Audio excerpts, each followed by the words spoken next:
It is 5:45. We'll go ahead and call to order. Donna, can we go ahead? Tonight we have a discussion of municipal setting designation program. This is a request from the owners of the old Orchard Village East Shopping Center. And we have Jack McCraney here from Terracon. He's going to explain the concept of a municipal setting designation to you. Later on your agenda, we'll be asking you more formally what steps you want council or staff to take moving forward. And Nick is going to talk a little bit about the project and the specific requests that we've received. So I'll just turn it over to you. Thanks, Donna. Mayor and Council, tonight we're going to introduce a program to you that's, if approved, is going to be very essential in our redevelopment sites. Many of our redevelopment sites do have some environmental issues, as we have brought in before you in relation to our brownfields grants in the past 2 years, projects that we have done assessments on. And every one of those sites have proven to have, minor to not very major, but a lot of them do have some minor environmental issues. Believe it or not, the big culprit in that is a lot of dry cleaner sites that contribute to some hazardous materials getting out and getting probably into the water system. So this program is an approved program through the Environmental Protection Agency as well as TCEQ that a lot of cities have elected to implement in order to make the redevelopment more I guess I would say easier and less time consuming.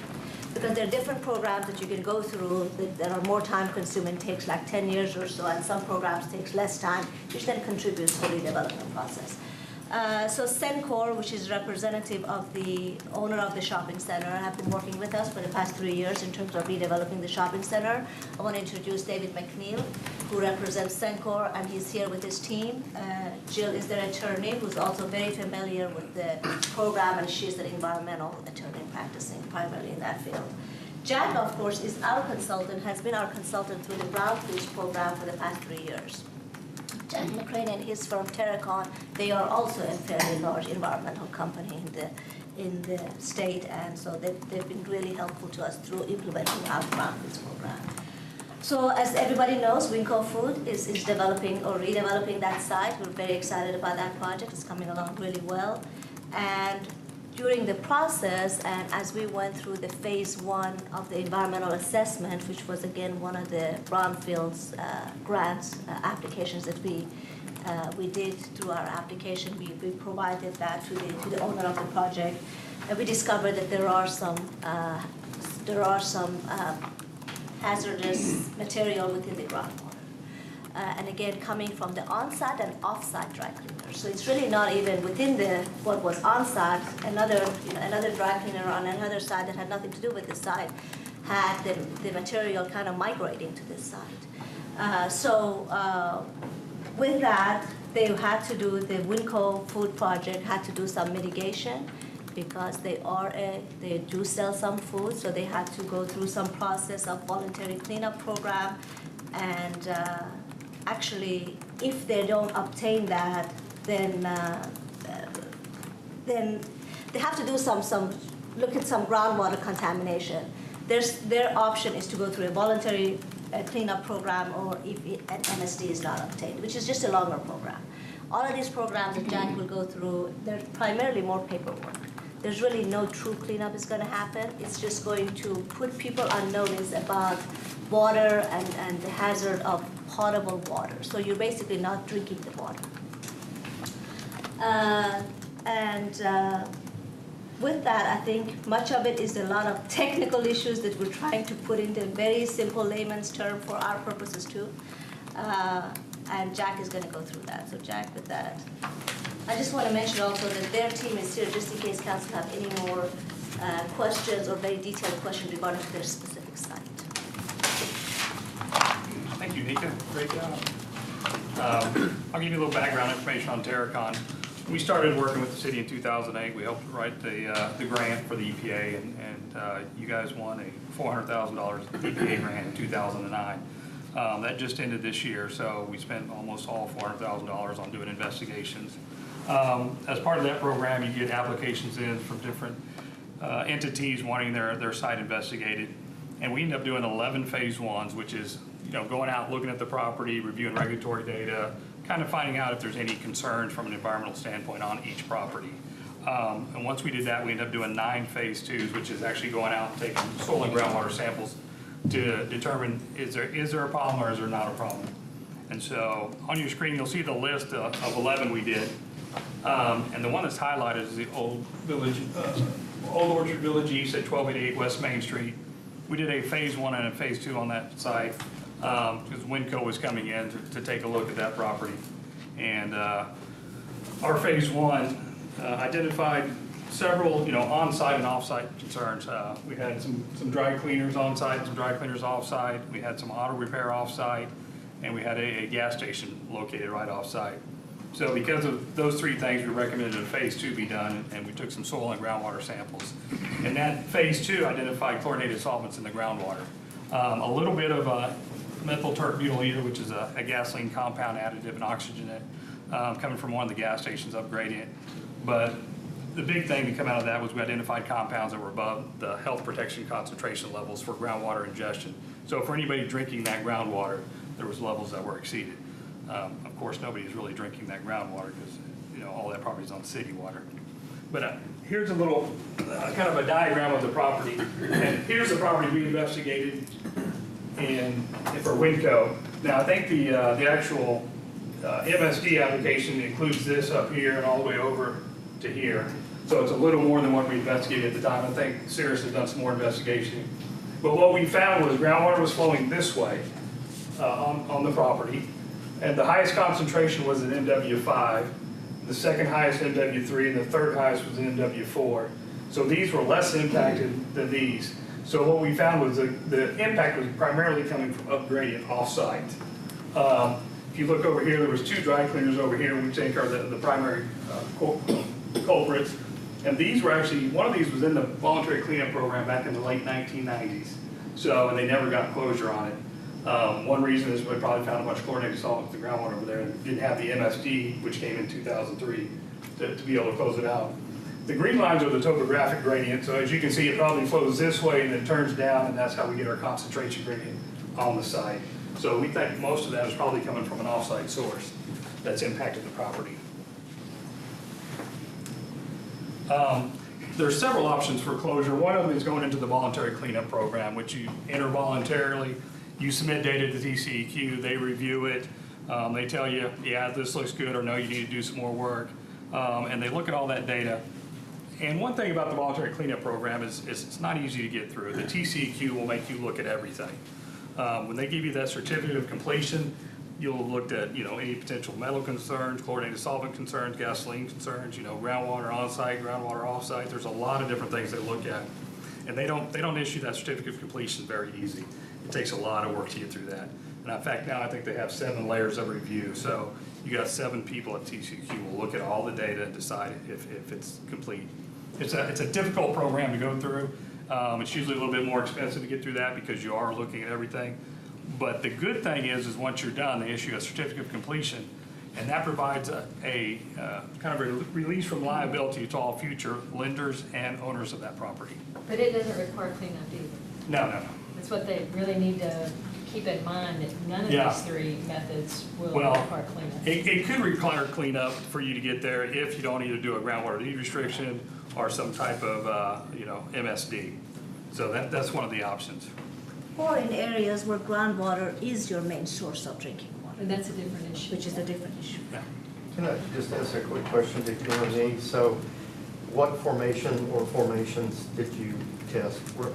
It's a shallow perch groundwater. It's within 30 feet. Okay. Typically, we have limestone under that serves as an aquitard. So it's just perched groundwater, rainwater that comes in and sits on top right there. And it's usually about 15 to 30 feet deep.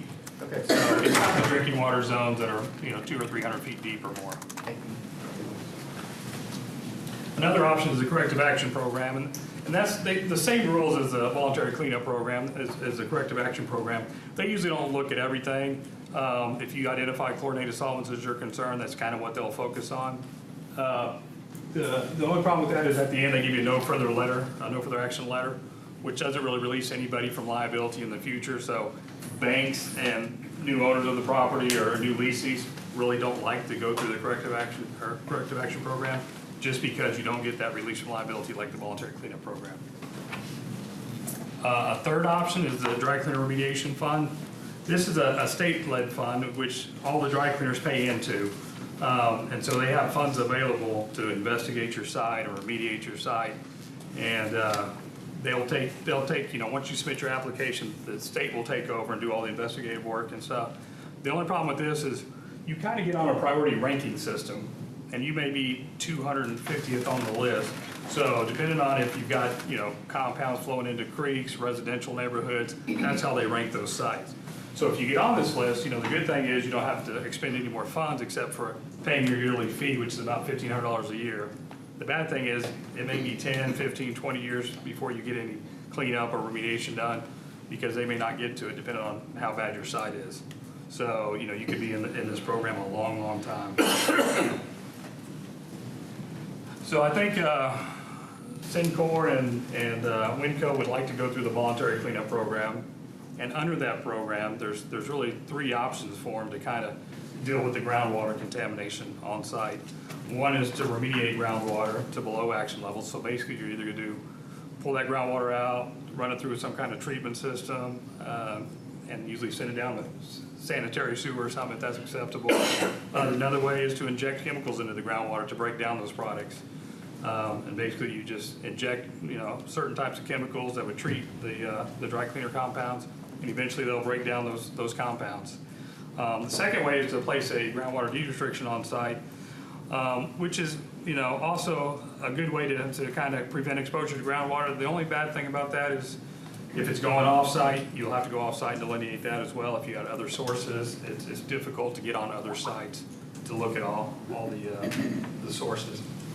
Or you can place a municipal settings designation on site, which is basically the city adopts an ordinance to restrict groundwater on site.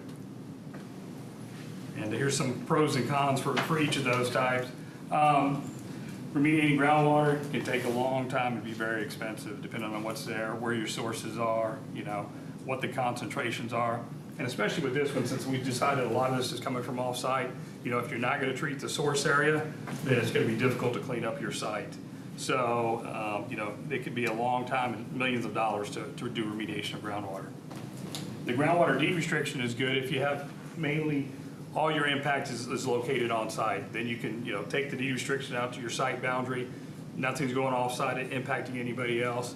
And that's a great option, but if it's going off site, then you're back in the same boat. You're either gonna have to put a deed restriction on a neighboring property, you're gonna have to control it or decontaminate it through some type of remediation action. The municipal settings designation, that's the one where, if you pass a city ordinance, the TCEQ will not require you to go off-site and investigate it. And it's good for such as a case like this when you have maybe a commingled plume or stuff coming from off-site. It allows you to look at your site, place a deed restriction on your site to protect anybody on your site. And, if there is any potential exposure, down gradient, if there's any drinking water wells or anything, the TCEQ will look at all that. They will look at, potential exposure to any drinking water wells. And if they think there is a potential exposure, they'll still make, whoever the applicant is, go off-site, investigate it, and demonstrate to them that that drinking water well is not impacted now and will not be impacted in the future. So, as Nika said, the MSD is really good for redevelopment. I mean, it saves a lot of time once you get that MSD, you de-restrict your groundwater. Nobody's going to be using that groundwater. And I think the TCEQ really likes the MSD because they know that somebody in the city is watching after that property. And it serves better than just putting a deed restriction on a property or somebody, because then they have to rely on the owner of the property to make sure there's no wells put in as opposed to the city. And of course, what it does for us as a developed city is, and we have some of the redevelopment cases, is that time frame that we're talking about with all the other programs. So property may sit 5-10 years and nobody would touch it because of some of these environmental issues. Where this way, we could look at these properties on case-by-case basis, and if they allow a municipal setting designation, then property can move through redevelopment process a lot quicker. And two, it's a financing issue. So many of these properties will not be able to be financed if they don't have a program in place, and that's again one of the major issues with redevelopment. Yeah, when you identify contamination on site, we do a lot of work for banks. They won't lend on that site unless there's some kind of end inside or voluntary cleanup program or some type of closure. So, going through an MSD will help get closure in maybe 1 to 2 years as opposed to going through one of these other programs that maybe 5 to 10. And, just talking about the municipal settings designation here, basically it's a less expensive and faster way to do investigation and cleanup of contaminated groundwater. And really, you're not really doing any cleanup. What you're doing with an MSD is you're preventing exposure by notifying, the city and the surrounding properties and any well owners that you have contamination there and putting a deed restriction on the groundwater use. So it's a city ordinance to prohibit groundwater use on site. And now, they allow this because, the city's already determined that the groundwater is not potable, it's not in use, and it's not going to be used in the future. You have to have a separate alternate source of water within a half mile of the MSD boundaries in order for this program to go forward. And like I said, we're not mitigating any contamination, we're just preventing exposure to the contamination through that institutional control. The process it's overseen by the TCEQ.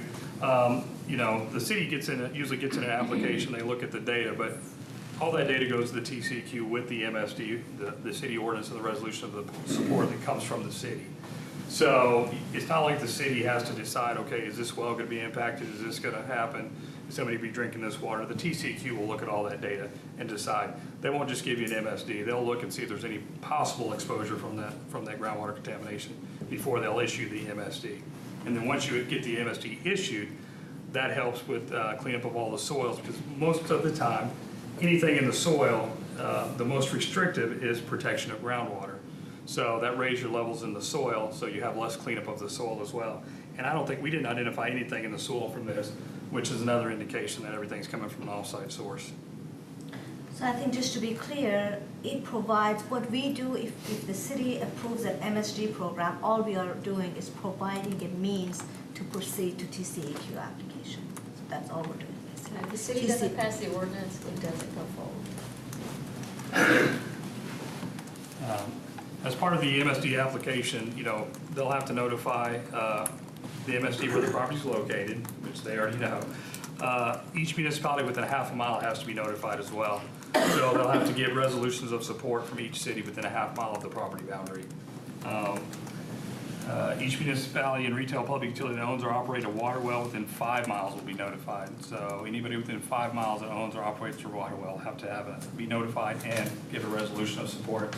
And each private water well owner within 5 miles will be notified that somebody's trying to put an MSD on. So anybody that could possibly be exposed, or any city within a half mile, or somebody operating a well within 5 miles will be notified about the MSD.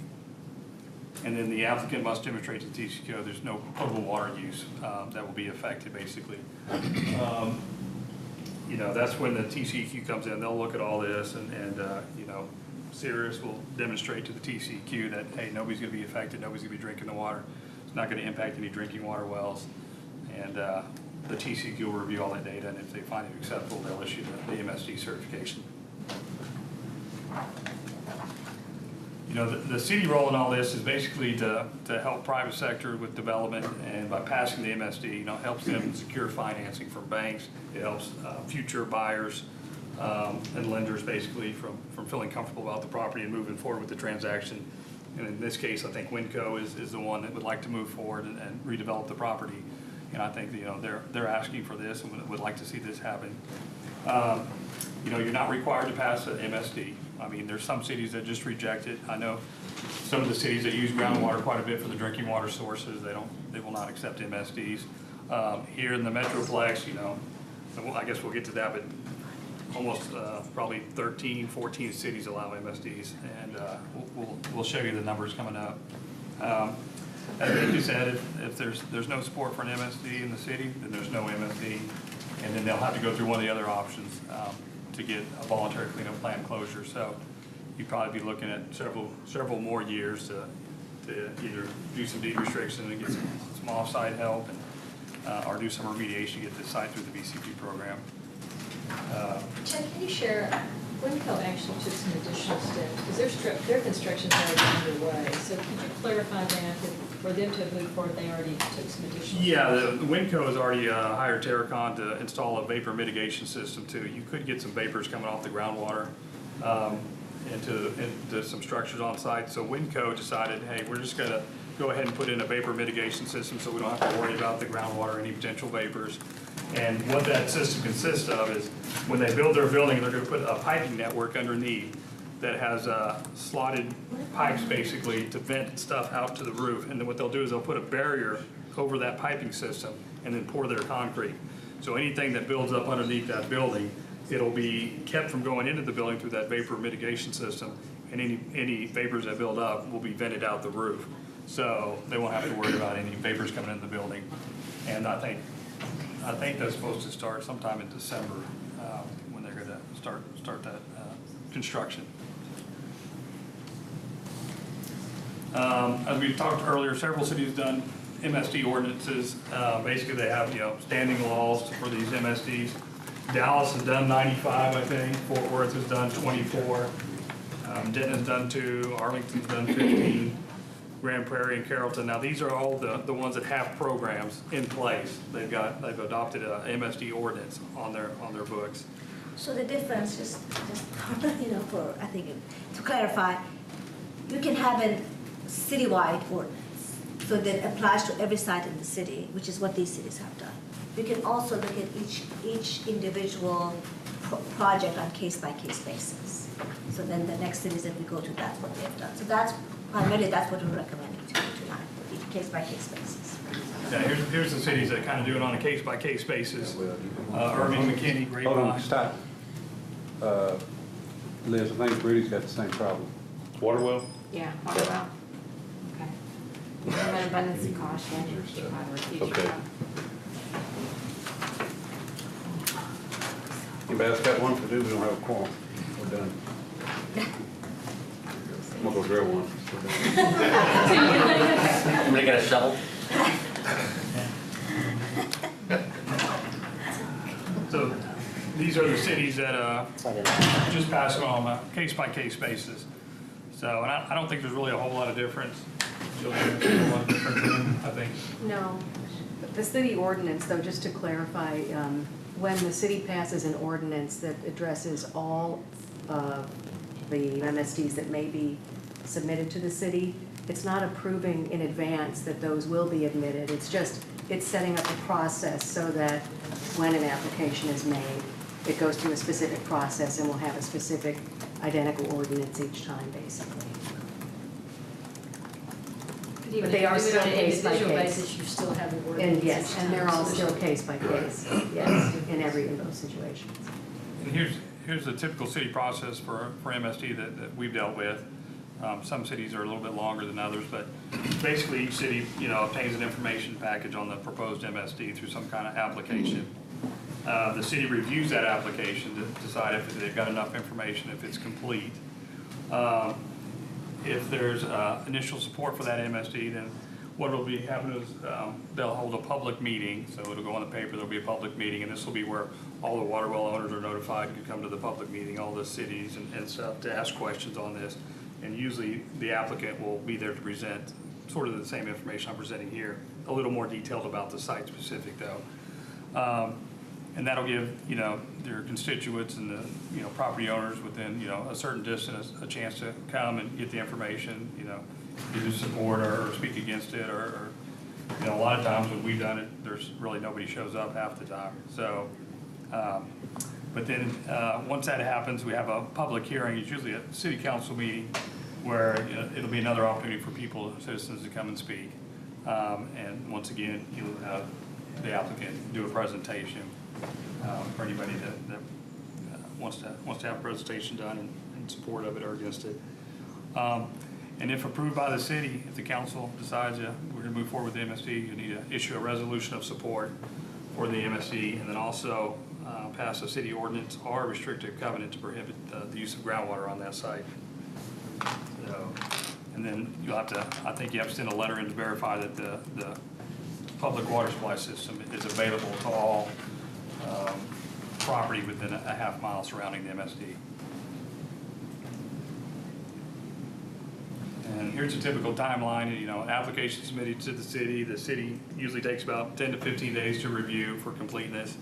Once they accept the MSD application, typically hold a public meeting within 45 to 60 days, and then a public hearing within 60 to 90 days, and then placed on the city council agenda for a vote.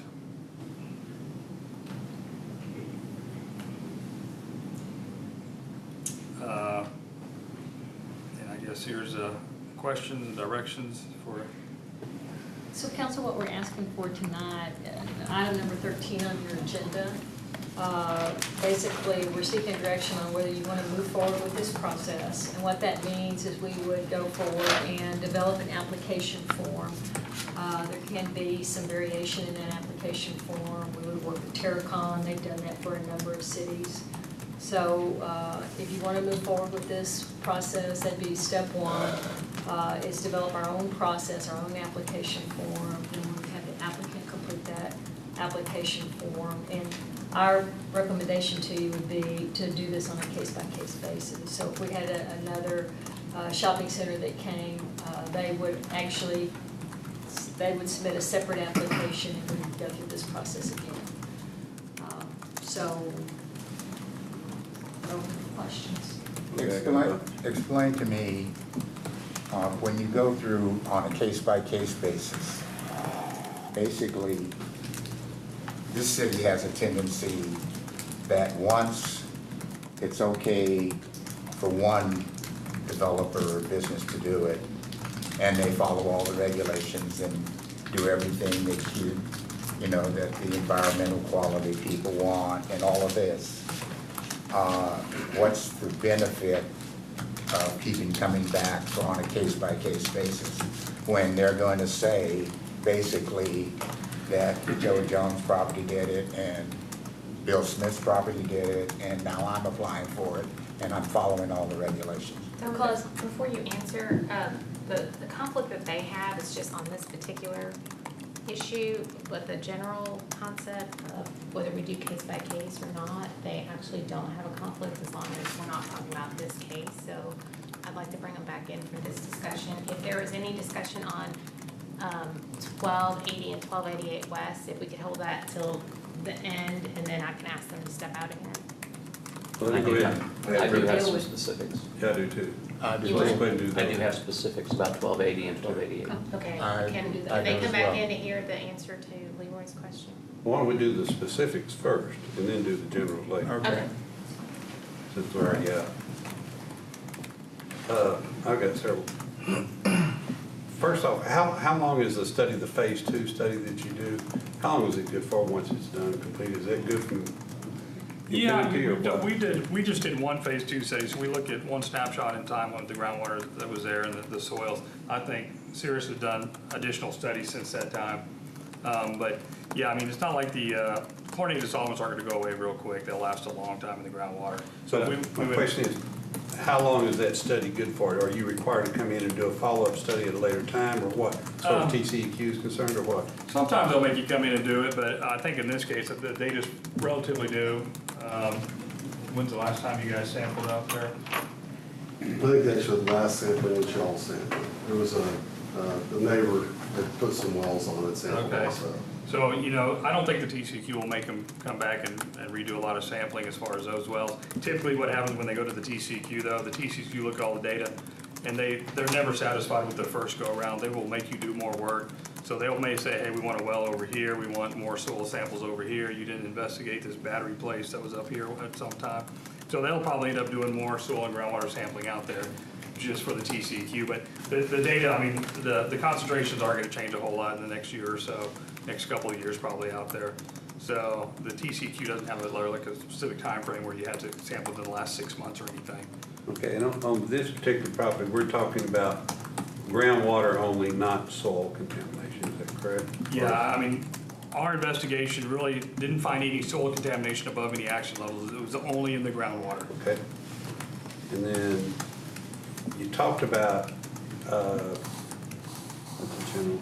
You talked about resolutions for surrounding cities and surrounding wells within 5 miles. Obviously, we have that already.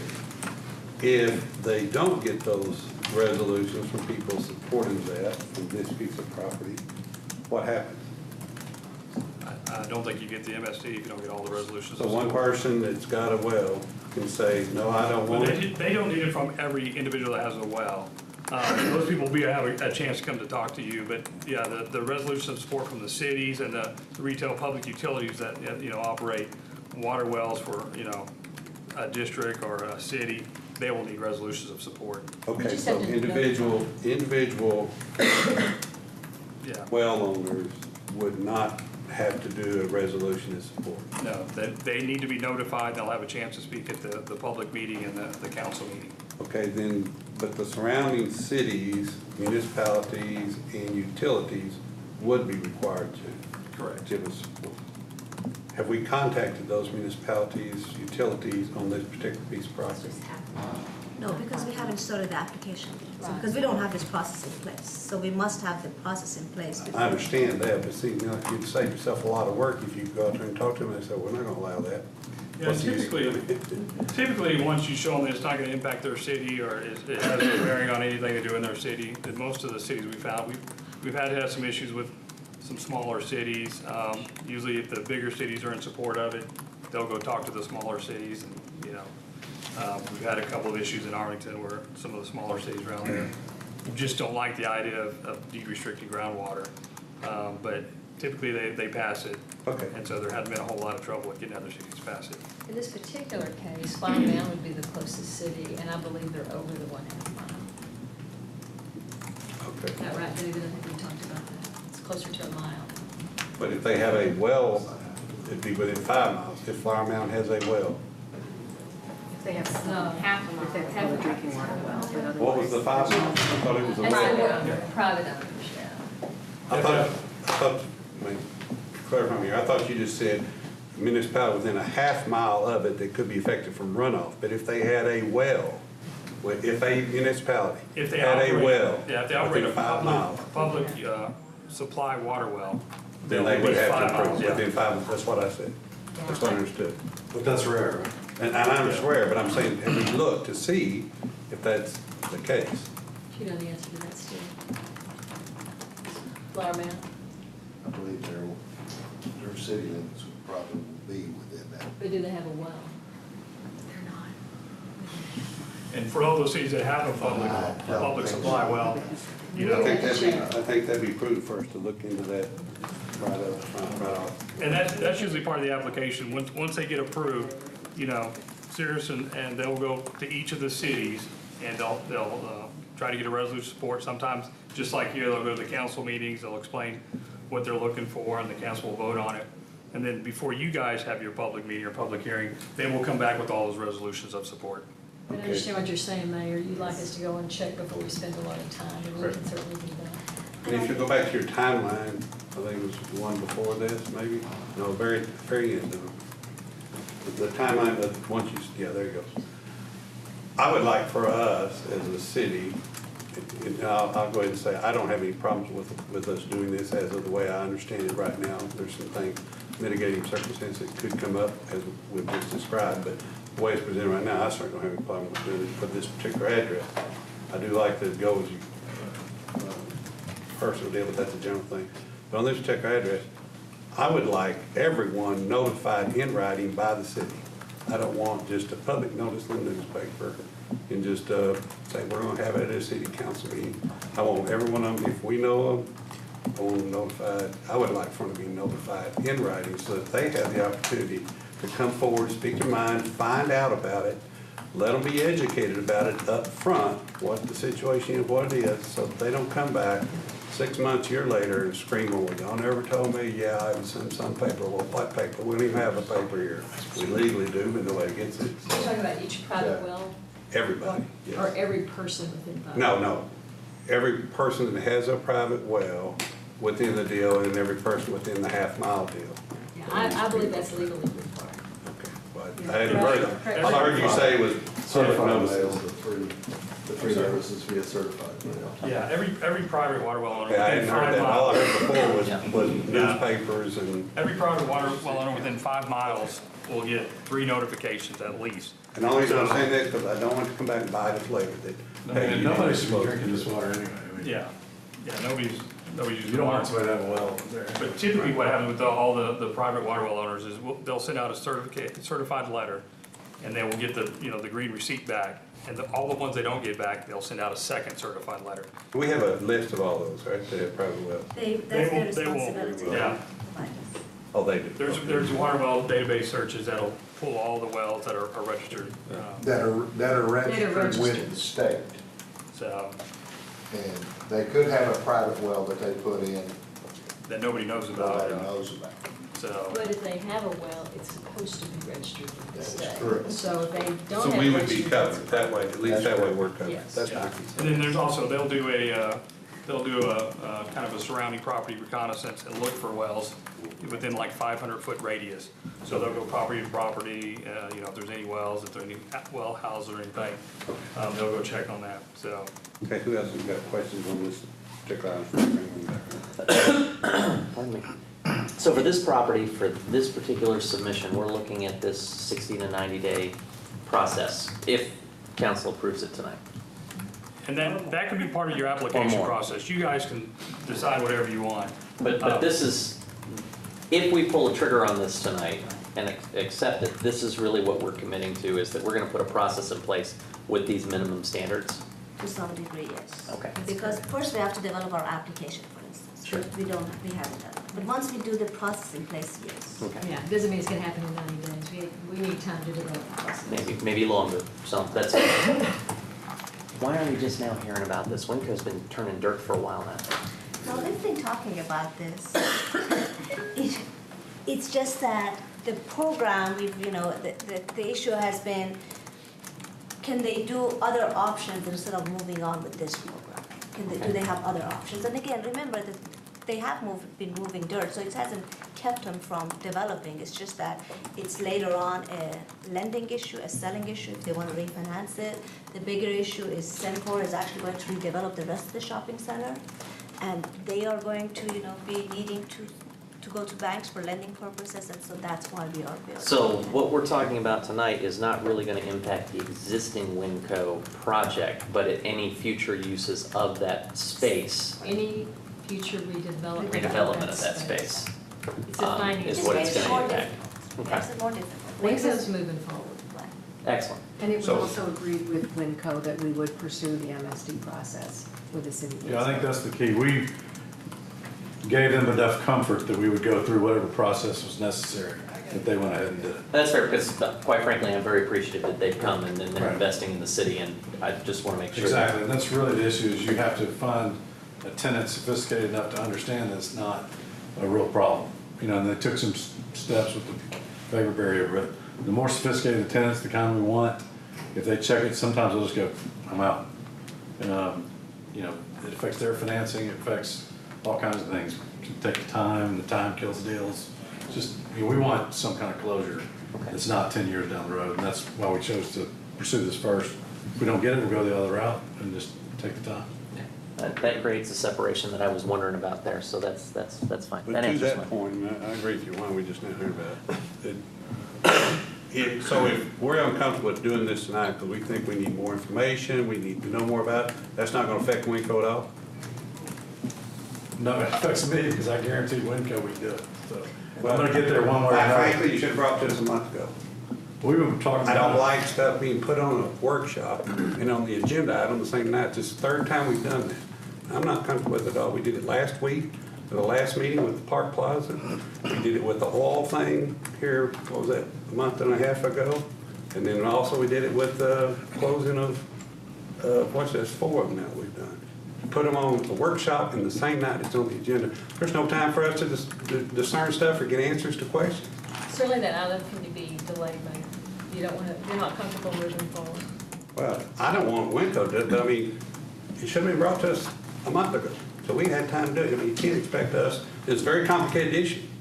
I think anybody in here would say, you just told me a while ago, it's hard to find a tenant that's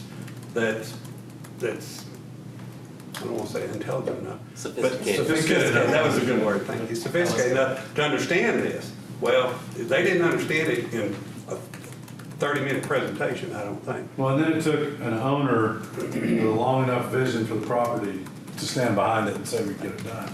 So there's two key things there, I think. And Winco had to believe in us and our. And I agree with that, but I bet you didn't do it in a 30-minute presentation. No, we can wait. I mean, we've been working on it a little bit. And y'all need to go through the process. No, and that's fair. I feel like there's enough separation that we've got to build a process. There's plenty of timing in there for us to do this the right way. Absolutely. So I'm not too concerned about this. What I wanted to find out was, to the mayor's point, if this was going to impact the existing construction, I was really uncomfortable with having to make that decision up against that particular wall. So I feel like there's a little bit more separation of time moving forward, especially what I'm hearing is that they're looking to do more redevelopment in this plaza. Yeah, it's more about attracting new tenants and, saying we're closed, quote unquote, so that they don't, basically people just get scared of it. Yeah. And they just don't understand it. And I don't know if I'll be able to explain it to people. I'm not the expert. I can't bring them in on every tenant we get. Eyes up, loose end. I Yeah. understand that. So that covers my questions, Mayor. Thank you. Anybody else? Specific towards this? Leroy, did you have anything specific on this? No, I'll wait. Okay, thank you, Liz. Before they come in, do you want to talk us through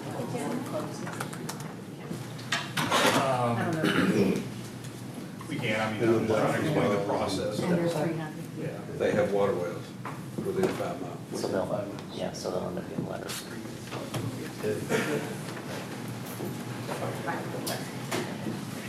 Well, they'd be pulling water up and then putting it in the municipal system is. I just don't remember a ground source for their operations. We'll check.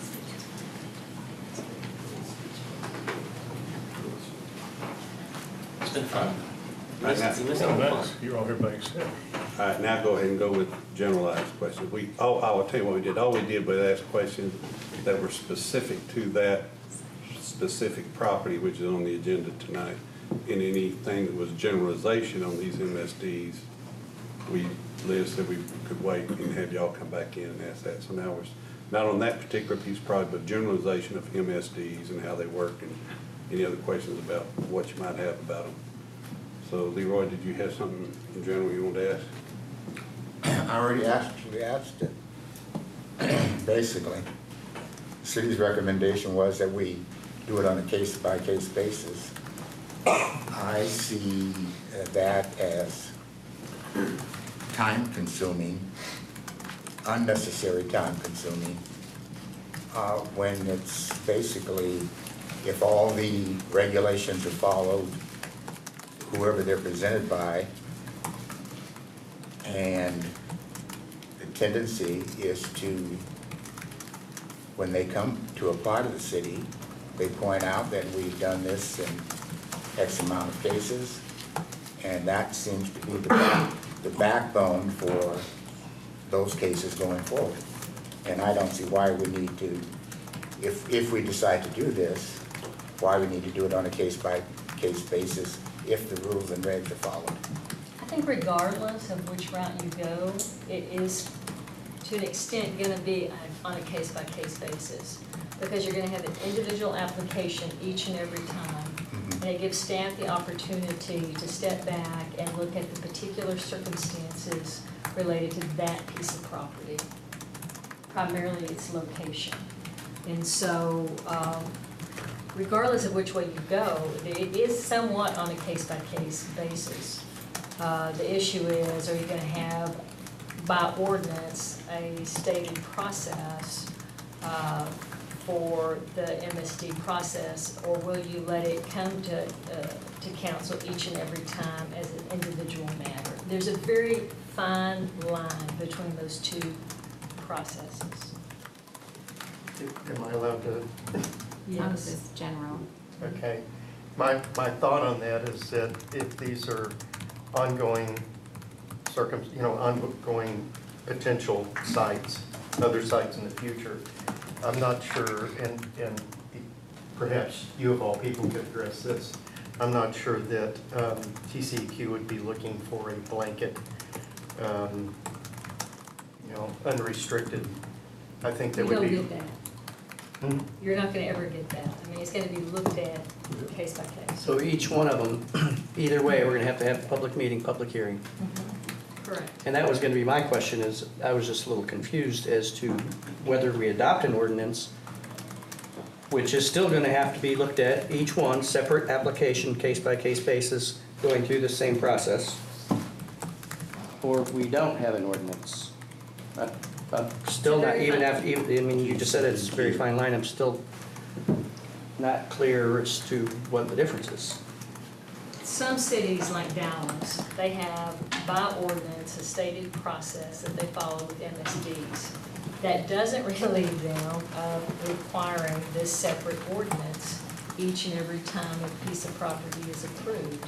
So it really is a fine line. I don't know if you guys can add something to clarify that more. That's true.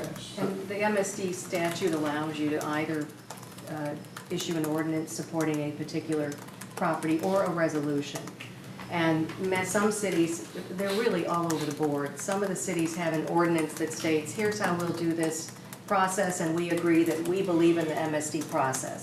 Okay. So it's sort of a global, yes, we like this program, and we'll look at each one individually. They each have to go through that specific So an ordinance is process. basically setting up a process for our city, this is the way it's gonna be handled. So if we don't have that ordinance, they're gonna come to us and we're gonna most likely still have our That's process. correct, that we're gonna follow. It's just that in one case, you're saying, we agree that the MSD process is something worthwhile to our city. In the other, on a case-by-case basis, you'll make that determination. And I think it provides some more Pick and choose. clarity to the applicant. When there's an ordinance passed that sets up the program, then there's a little bit more clarity going in of exactly what's going to be.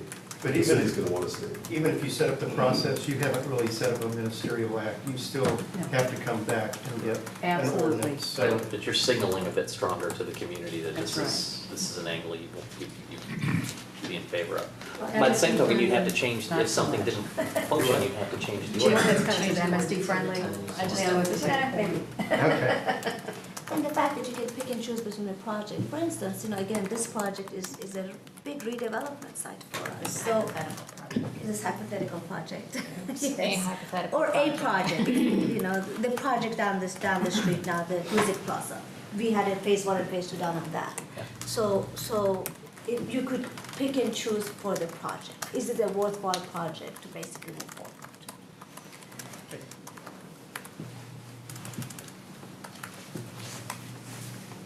Anybody ask any other questions or anything? I'd be in favor of moving forward with an MSD for this specific. That's not. Sorry, I'd be in favor of moving forward with putting in place an MSD. Would you be in favor of putting forward an MSD? Well, it's on the agenda, Streamlined so you can process? discuss that later. We're not going to discuss that right now. Our time's up. We only had 30 minutes on it. We're going to the regular agenda.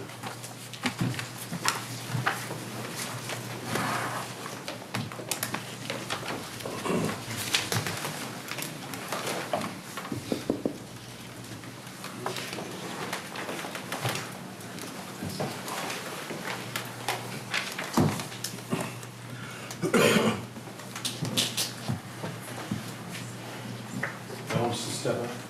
No, no, you're We've fine. got a very interesting agenda. Yeah, lots going on. You might. You want to take some Dramamine? Hold on to your seat, it's exciting. Julie, on this, it's listed on May, maybe it's just printed on, it's listed as item E as a regular hearing? Yes, let me explain that, Yeah, Mayor. that's what I need. Because we have the annexation of the property out at Josie, the Redod property, but we also have the PID item, which is public hearing F. PID item, actually, when you look at the language of it, it already contemplates that the property has already been annexed in. So we had to take the items a little bit out of order for this agenda. So we could do the ordinance annexing the land before we addressed all the pit items.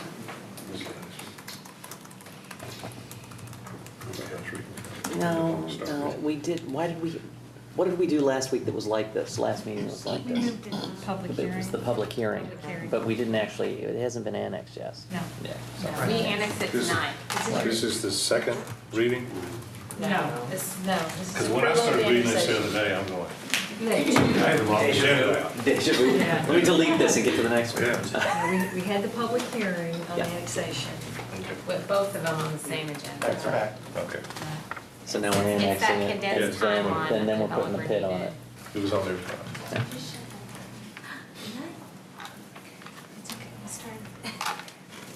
Okay, is there any questions on item E, regular hearing?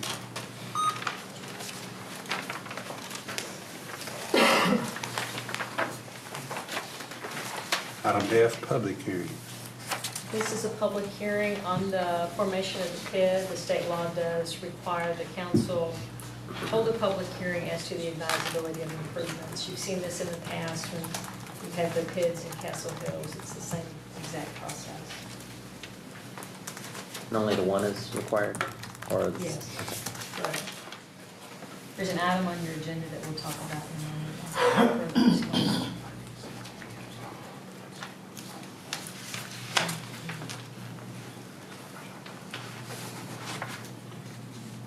Okay, item number 1.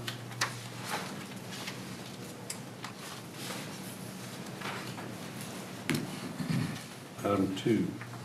So this is an item for approval of the resolution making findings as to the advisabilities. You had the public hearing as required under the statute related to the advisability. Now we're asking you to approve the resolution finding that the improvements are advisable as laid out in the resolution.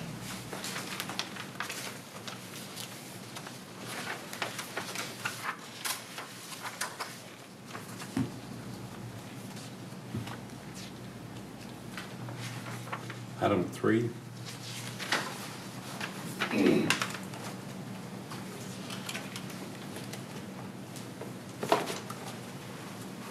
Item 4.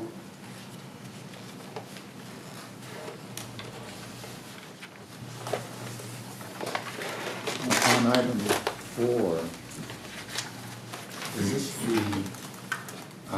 the 2 water lines and sewer lines? Is this that one? This is the crossing for Right. those future water lines and sewer lines.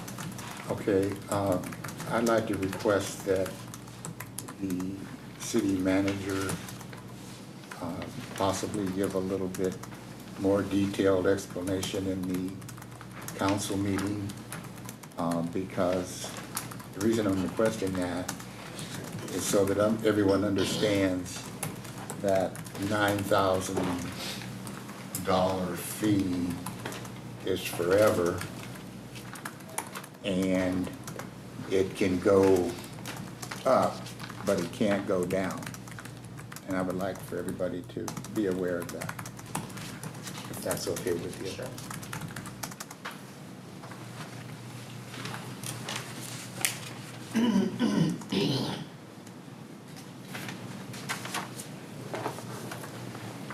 Any other questions on item 4? Item 5. I will pull that so that she can do that. Thank you, Chuck.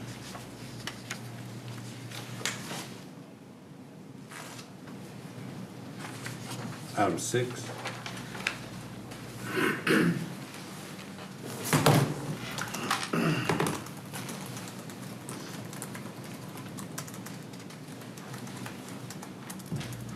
And item 7. On item 7, I have a note here. It says Summer, assuming you're talking about Summer Wilhelm, has advised that due to the recent weather and Ebola, this meeting has been canceled, so there's no action necessary on this item. Item 7. So, Counselor, on that, do I still required to read that and then just say no action necessary, or what? You can just It's posted as reference an item 7 and then say no action is necessary. You don't have to read it all. Okay, thank you.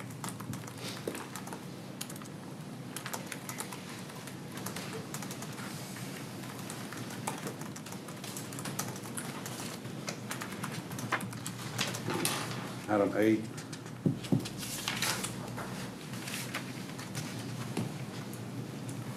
We weren't left with much choice on this one, correct? Right. TxDOT decided for us. Spear Road. I understand.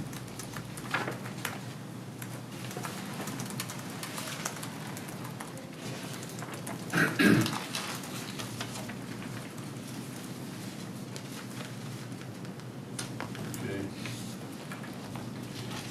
Did you want to have David do the presentation on this so that everybody will understand this, so we don't get questions and dissatisfaction from this on our actions of it? It's either, okay. Certainly prepared to do that. Question on here, how did, the vote was 4-3 from the Transportation Board. What were the three, what were their objections to it? To turn that over to David. You know, It was really more of a, just a general objection, placing a school speed zone on a major arterial. Was any of it that the objection to the state saying that we couldn't, that it couldn't be for the whole area that was originally looked at? They didn't have that information at that time, did they? Well, I mean, the configuration that's on the agenda this evening is a little bit different than what was presented to the traffic board. Right. The motion was to approve a zone that would be somewhat longer than this, that would include 2 intersections. And go west and east of the intersection? Correct. Okay. And, that answers the question. Yeah. Thank you.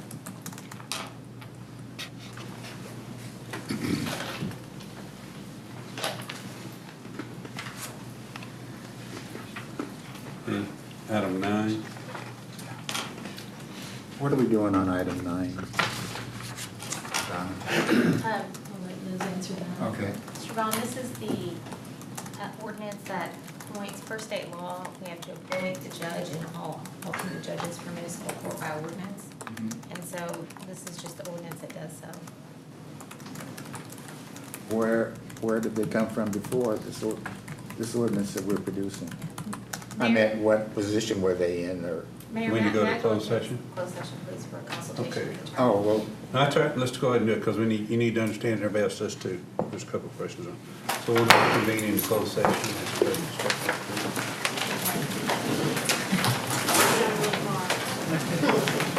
Call you fun.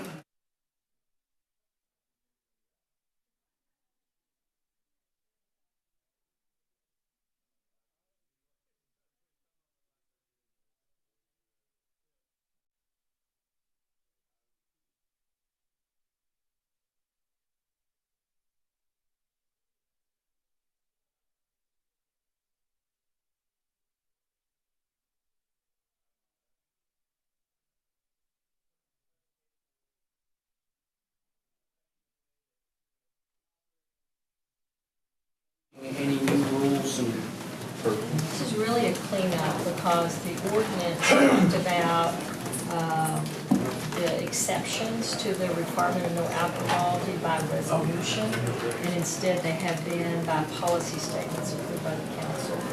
So we're just changing the word from resolution to action, which would include policy statements. Which is Well, let me ask you, I don't know if this will be covered under this or not, but if not, I need to visit with Nancy. What is our city ordinance as far as people drinking alcohol on public thoroughfares?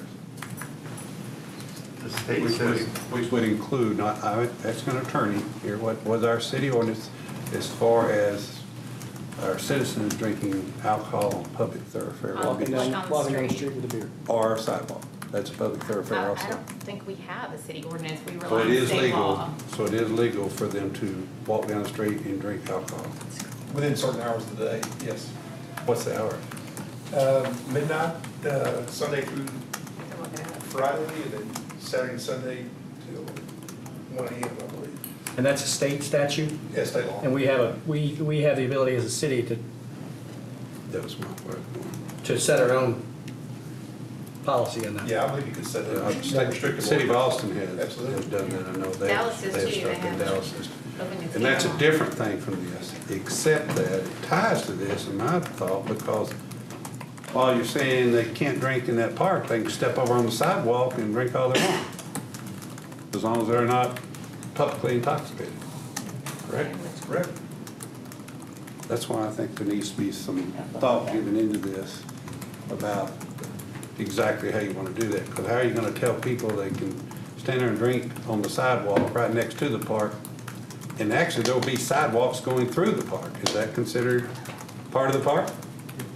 Yes, that would be considered part of the park. It's not considered a sidewalk? If that's the case, then you can make the sidewalks part of the park. That's what I'm thinking. That's why I'm saying there needs to be something, and we're not doing it in this, in what I see. We're not saying that you can't stand on the sidewalk beside the public park and drink alcohol. Didn't we do that recently? In the city, make all our sidewalks park property? Or were we talking about We it? did that over on, With Valley Parkway. yeah, South Valley Parkway and Corporate. Corporate. Did we make it, I don't think we made it park I think we property. just identified it as. as a trail. Trail.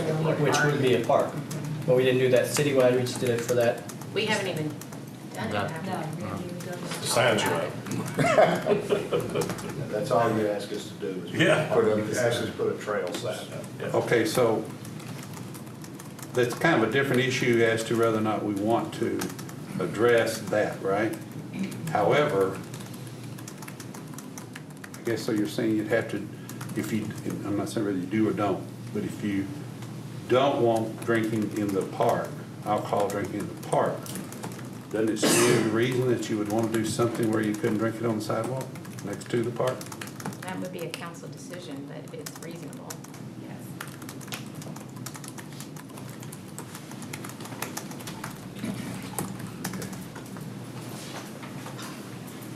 All right, that's a good question. The other questions on item 11.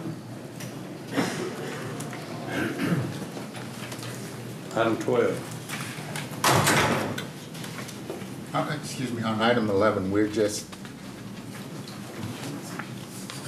asked to vote on replacing the wording. Is that's correct? Resolution to action. That's what we're asked to vote on. Yes, sir.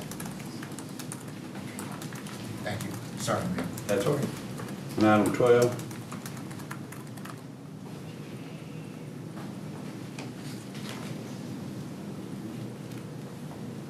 Item 13. And I would really ask that staff no longer put a workshop item on the same night you're going to put an agenda item, especially when it's something this complicated. We certainly do that there. That's my request. I don't know if that's something council would like to direct. I don't think it gives us enough time to look into situations that you had some concerns Yeah, about. I have to agree with you. It just, all of a sudden you're rushed, and then you set expectations for the folks that are here. Exactly. That it's gonna happen that night. And I didn't mean when I becomes a said whole- you should have had it a month ago, we should have had it a month ago. It wasn't you. I said that and I didn't mean it that way, sir. We should have had it a month ago. Now, there will be times, I'm sure, that to get something Business- done. Business is business. Right. Right, but I'm talking about it's kind of where we had the oil thing, we had this, we had the, things are getting rushed and put on us at the last second without a time of consideration, thought, input from the public, and this and that. I have a legal question on that. Do Neil and I need to step out on it and abstain? On the first half you do, and on the second half, the direction for how you want the process handled, you can come back The in. first half, you're talking about 13, right? It was my understanding that two questions were being asked. One, were you supportive of proceeding with the MSD application process for a particular site? And that particular site, you would need to step out. And then the second question was, how do you want to handle MSD requests in the future? And on that, you can vote on it. Why don't we just do the first one tonight, and then that way it eliminates some confusion. Sure. Confusion. Is that, everybody okay with that? Yeah, the way I read 13 is it's only the first one. Well, it does say on the, you're right on the comments, but when you look down that recommendation, it says, and direct staff regarding future processing. So that's where Liz is coming from, I think. But I would rather us not take that consideration tonight. We only do the process for this existing situation. So they would step up. Correct. We just make our vote and then we're on to the next one. Correct. Is everybody okay with that?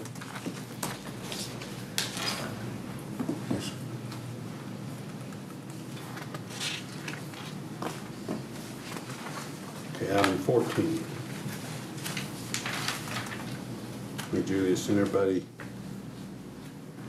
Judy, Donna both have sent everybody numbers, emails about this and everything, so if you've got anything you need to let us know.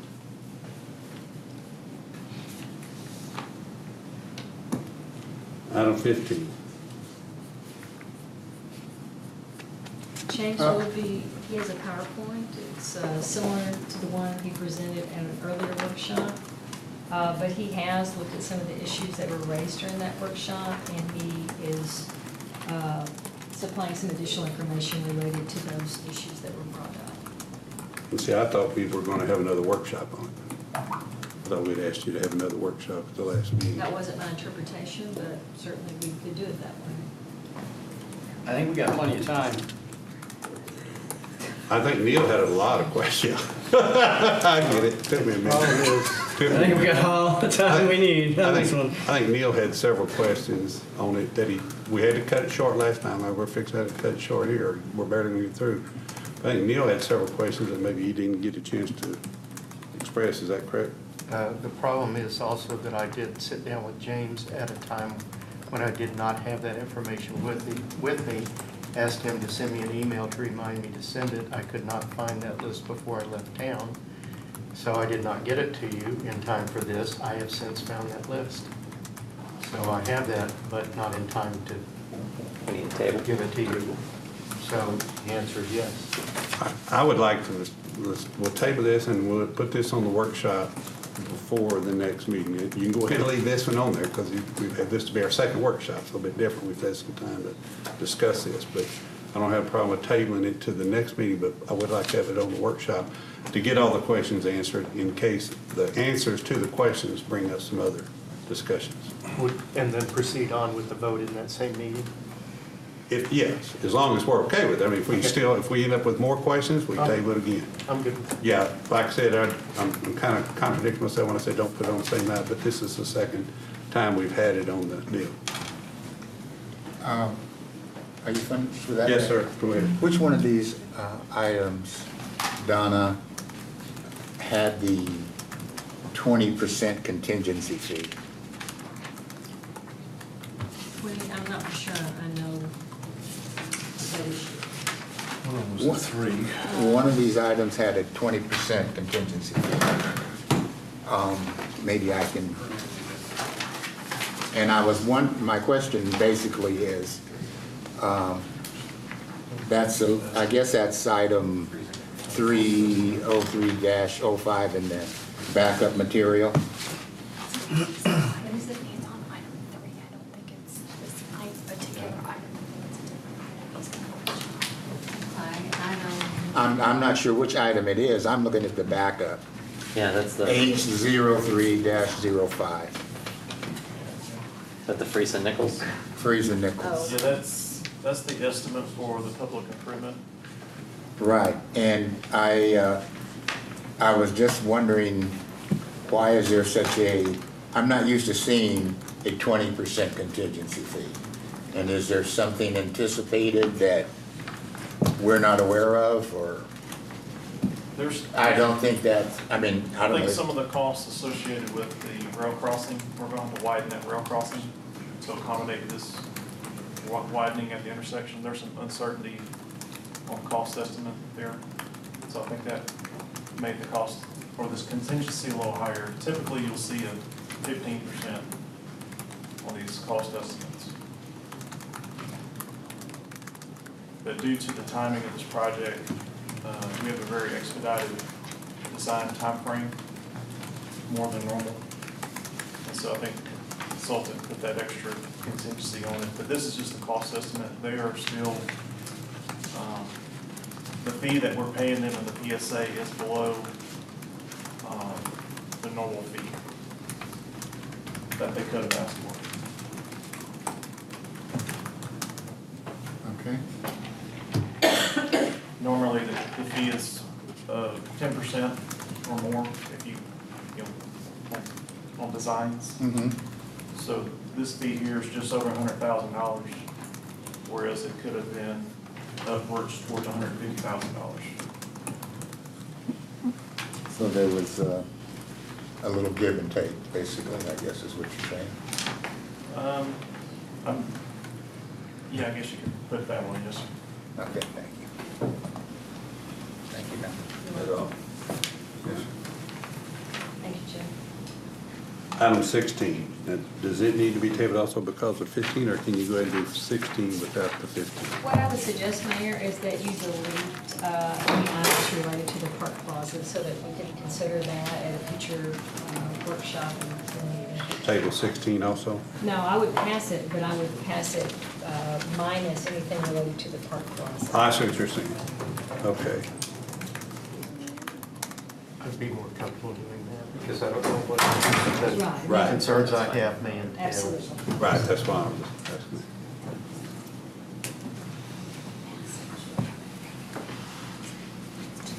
Okay. Anything else?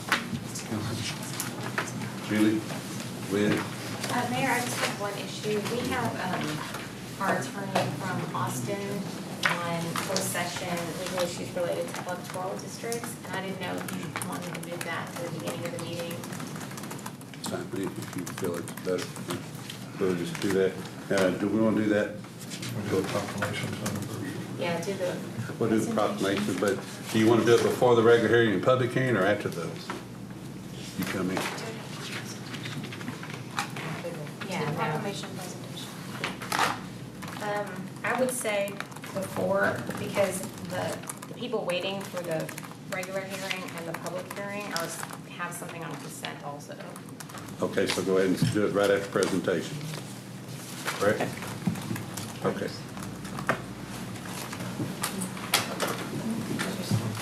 Isn't that correct? You know what it said? Right after presentation? Yes. Okay, close. Okay.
It's 7 o'clock. We do have a quorum. We'll call the city council meeting in order.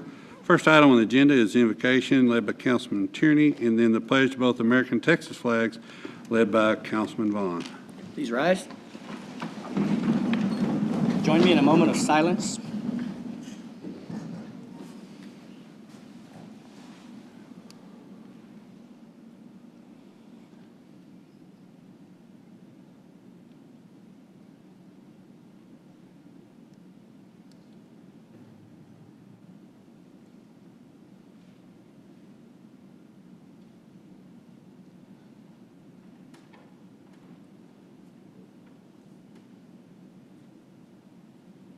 Thank you.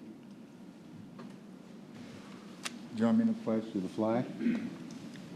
I pledge allegiance to the flag of the United States of America and to the republic for which it stands, one nation, under God, indivisible, with liberty and justice for all. honor the Texas flag. I pledge allegiance to thee, Texas, one state, under God, one and indivisible. Thank you.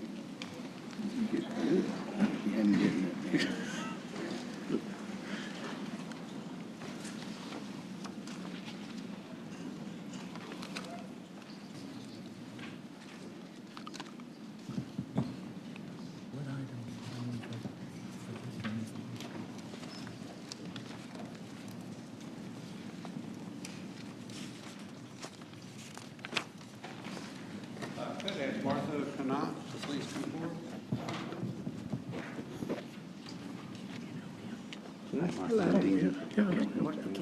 Canat, sorry. Okay. I have a proclamation to present to Mr. Canat. It's Martha Canat, I beg your pardon. Whereas the La Belle chapter of the National Society Colonial Dames 17th Century of Flower Mound, Texas, is locally sponsoring National Colonial Heritage Month during the month of October 2014. And whereas National Colonial Heritage Month brings to mind the first courageous settlers who arrived in America and who determined the direction for the formation of our country. And whereas the members of this society, by virtue of their lineal descent from those early arrivals, feel an obligation to work for the preservation of the priceless legacy that these early arrivals left to all American citizens. And whereas they continue to convey the true meaning of the inheritance by reminding us that our privilege to live in a free country has stemmed from loving our country, obeying its laws, respecting its flag, and defending it against all enemies. Now, therefore, I, Dean Euchert, Mayor of the City of Lewisville, on behalf of Lewisville City Council and all of our citizens, by virtue of the authority vested in me, do hereby proclaim the month of October 2014 as National Colonial Heritage Month. Would you like to say a few words, ma'am? Well, I'll tell you a little bit about our organization. We are a group of ladies, large group, actually. In the state of Texas, we have about 1,500 members. We have 36 chapters, and we honor our colonial ancestors. These are all people that were men that were here before 1701. And I personally have 2 ancestors that were on the Mayflower, and then I have 2 others that I have traced back that came from England and helped form this country. We actually promote education. We give a lot of scholarships every year. We, in our money that we have earned with different projects. And then we also give money and books to genealogy libraries so people can trace their heritage like we were able to trace ours. So if anyone is ever interested, you can contact our chapter, which would be wonderful. And it's just a real privilege to honor our ancestors. Right, let's get a photo. Okay. And I want to say thank you very much Thank for all you the very work much. that you and your partners do. We appreciate what you do. Thank you very much. Thank you, ma'am.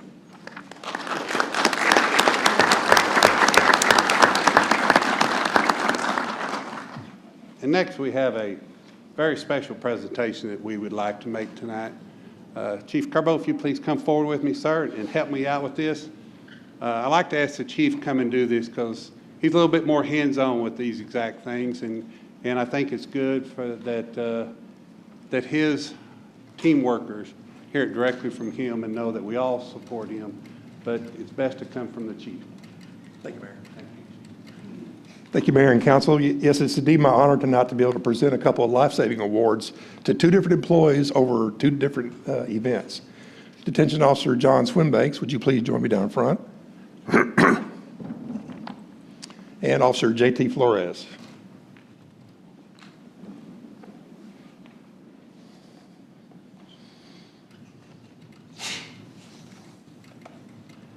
I'll start with Detention Officer Swinbanks. On June 14, 2014, a man was arrested, transported to the jail, and escorted to an isolation cell due to his demeanor and intoxicated state. While Detention Officer Swinbanks was processing other inmates, he noticed that the man had gone behind the privacy wall in his cell. Because he could not visually see him, Swinbanks checked the video feed and saw that the man was trying to hang himself with his shirt. Swinbanks ran to the cell while simultaneously calling dispatch to inform them of an in-progress suicide attempt. He then used his cut-down tool to cut the man's shirt that was tied around his neck to the ADA rails. Swinbank said the man never fully lost consciousness, but when he cut the shirt, the man gasped for air. When the paramedics arrived, they assessed the inmate's condition and transported the man to MCL, Medical Center of Louisville, for further evaluation. Swinbanks was instrumental in preventing the man from harming himself and possibly committing suicide. The Police Department's Awards Committee met to review this incident and recommended Detention Officer Swinbanks receive a life-saving award. If not for his quick response and immediate actions, this individual would most have likely died. So on behalf of the City of Louisville and the Louisville Police Department, it is with great pride that I present you with a life-saving award.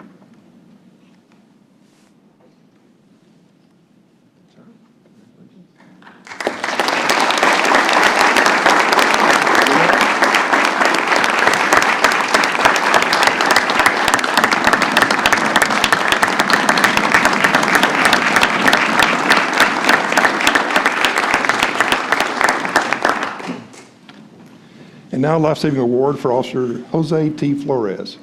On July 5th, 2014, officers were dispatched to a 52-year-old male who was not breathing.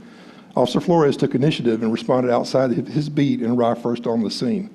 At the scene, Officer Flores moved the man from the couch to the floor, assessed him, and determined that his heart had stopped. He immediately began giving chest compressions while the man's wife performed mouth-to-mouth. Officer Flores continued CPR until the medics arrived and took over. Prior to transporting the man to the hospital, the medics were able to get a pulse thanks to Officer Flores' early intervention. The Police Department's Awards Committee met to review this incident and recommended Officer Flores receive a life-saving award. If not for his quick response and immediate actions, this individual would have most likely died. On behalf of the City of Louisville and the Louisville Police Department, it is with great pride that I present you with a life-saving award.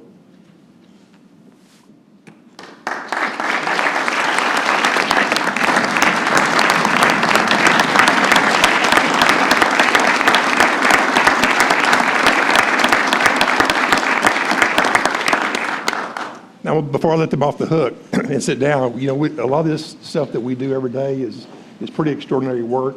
It's evidenced by the fact that we have a great turnout from staff to see these awards. And also, we know we can't do this every day if our family doesn't support us at home. So I'd like you guys to come and introduce any family members that you have. I have my wife, LP Swinbanks, with me tonight.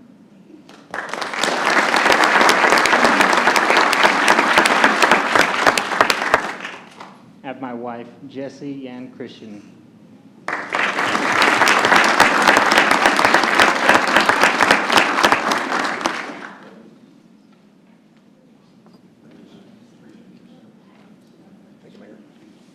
As Chief said, and I guarantee these men would say the same thing, they could not do it without the support of their family that gives up part of your life so that they may protect us and be part of our family.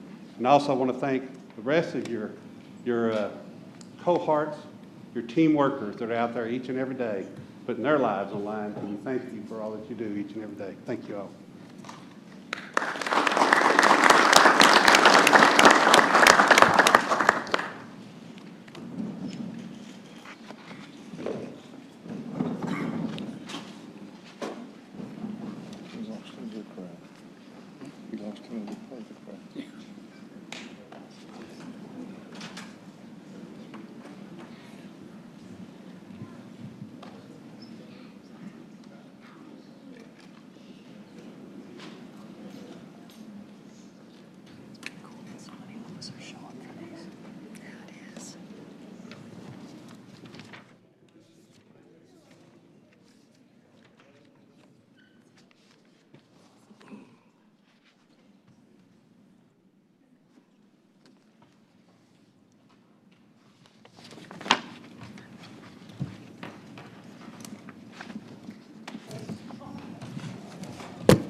Okay, we're going to take things a little bit out of order now because we do have some other things going on this evening. We're going to go ahead to the Visitor Citizen Forum. At this time, any person with business before the council not scheduled on the agenda may speak to the council. No formal action can be taken on these items at this meeting. I do have a couple of speakers here. Do have one to start with Mr. Frank Vaughn. If you would, Mr. Vaughn, come forward and give your name and address for record, please, sir. Sure. I'm Frank Vaughn, 311 Herod, Lewisville, Texas, just right down the street. We just had a great Western Days, and you guys are investing in Old Town, and things are really doing well. And I want to say thanks for that. But our joy there was tempered because we and several of our neighbors got notices that we have to stain our fences. Okay? And we called the city hall, called the guy, and he said that they want to stain fences so we can make our neighborhoods look better. Okay? And we want our neighborhoods to look better, for sure. And I've been there 20 years, and I've gotten 5 citations, 1 for not enough gravel, 3 for trees that overhang the roadway, they're 100-year-old trees, and 1 for repairing my picket fence with some rails and pickets without a permit. So you got a high standard, and we need to set a high standard and hold a high standard to make the property values go up. I mean, we do. But if you're a commercial property or a rental property, it seems like the standard's different. Because you guys let the oil and gas company go when they did the thing without a permit, but I get in trouble for repairing a picket fence that's been in my property for 40 years. I've got vacant lots all around me that are full of trash and weeds. I've got houses that are falling apart around me. I've got a house across the street that got converted to a duplex, and I can't seem to get any action on it. You can drive down Mill Street and see all those businesses with their signs blown out, and nothing seems to be done. So you're setting a high standard, and I appreciate that. You've got good intentions. I want you to raise the standard here so it's the same. I don't mind. If I do something wrong, my house doesn't meet property, I will fix it. But I want everybody else to be at that standard. And I feel like you're dangerously close to selective enforcement when I get 5 citations and the duplex across from me gets nothing. So I've talked to you guys about it before. I've had you out and drove people around. If you want to come out some Saturday, any of you, I'll drive you around and show you what I'm talking about. I appreciate your time. Thank you. Thanks, sir. And Ms. Vaughn will have somebody from the staff get with you and go over some of these issues. Okay, sir? Next one is Carolyn Baran.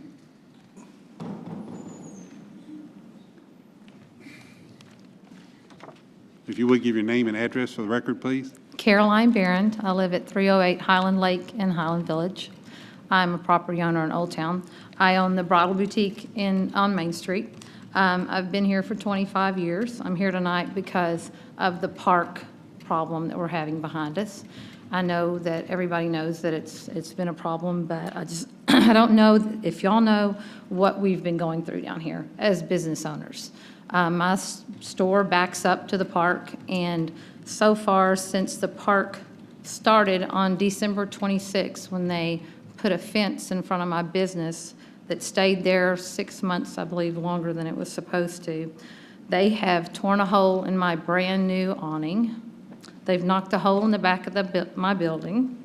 They have knocked my phones out 4 times. The last time, it was not only my phones, it was my computers, my internet, my way of doing business was down for 4 days, costing me over $4,000 to replace all of my equipment. Then, in addition to that, last month my building flooded twice because of all the construction that's going on behind us. I came in on a Sunday and there were 4 inches of water all the way up to the middle of my store. Nobody, of course, I had to take care of all that myself. I had to bring in all my employees. We had to bring in all kinds of vacuums. We had to clean. We couldn't use those rooms. We're open 7 days a week. The city sent someone over, their insurance carrier. Got a letter yesterday that the claim was denied because it wasn't the city's problem, it was JC Commercial's problem. But JC Commercial is just, in my opinion, one of the worst commercial construction companies I've ever seen. They care about nothing. Today they didn't work. Now that Western Days is over, I noticed they had 20 or 30 people there a couple weeks prior to Western Days. Now that it's over, they weren't here Saturday, they weren't here today. It's gone back to business as usual.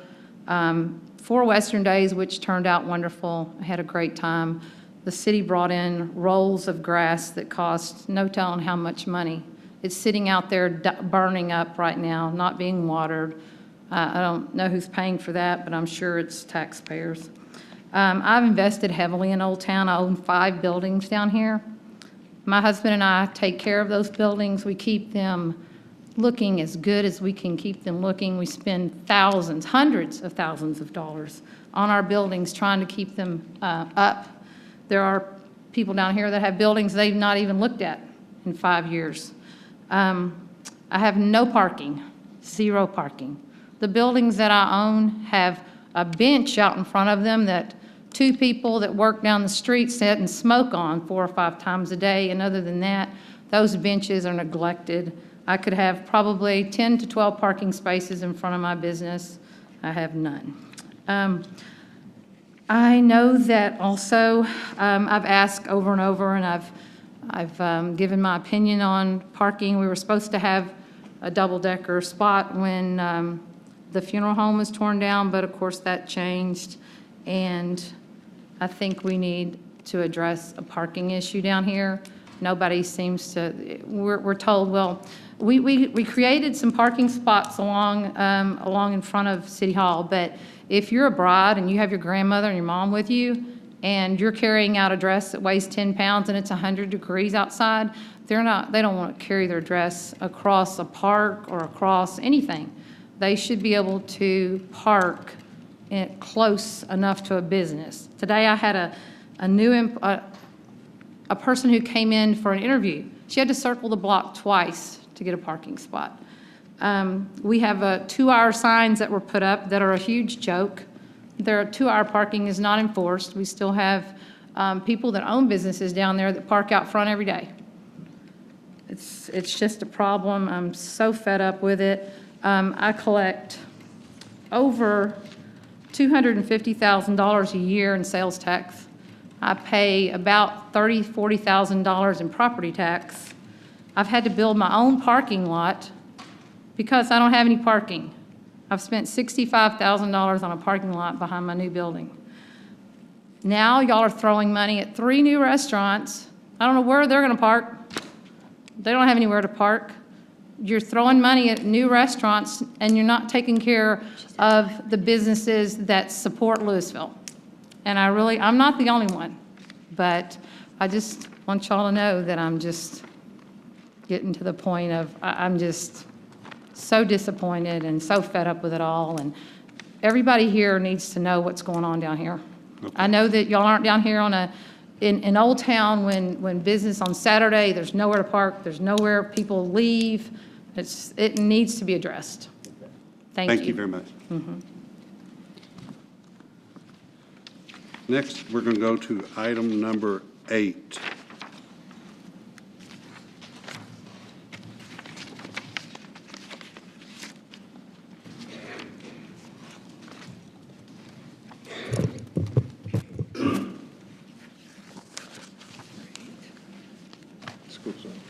Consideration of an ordinance amending the Lewisville City Code Section 15-36, maximum speed limits near schools, establishing a school speed zone on Round Grove Road, FM 3040, from 300 feet east of Old Orchard Lane to 300 feet west of Valley Parkway of 35 miles per hour.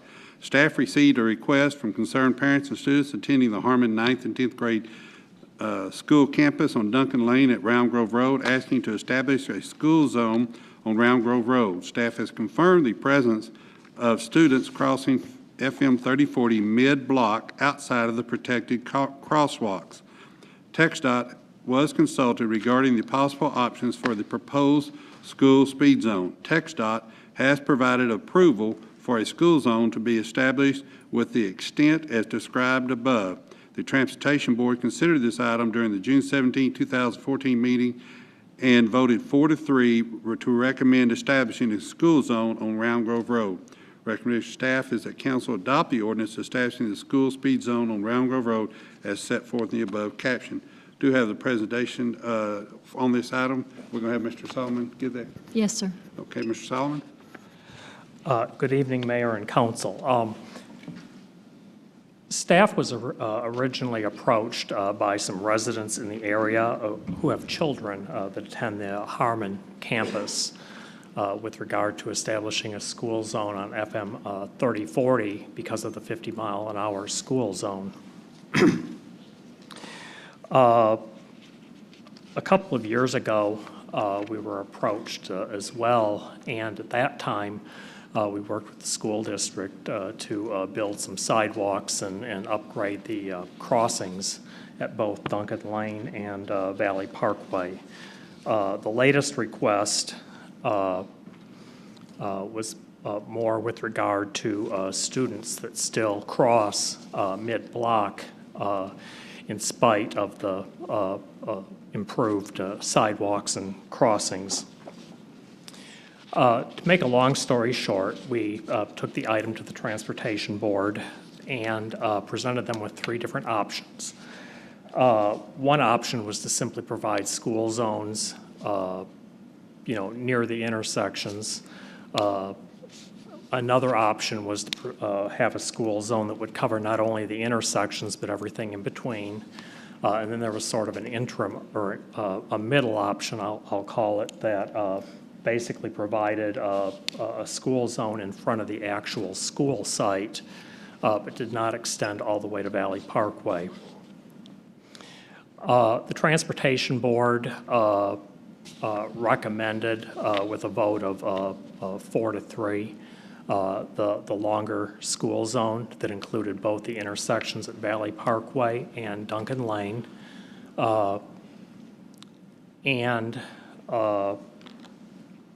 So at that point, staff started to engage the Texas Department of Transportation with regard to their approval of that particular school zone. TxDOT indicated that they would not approve such a school zone.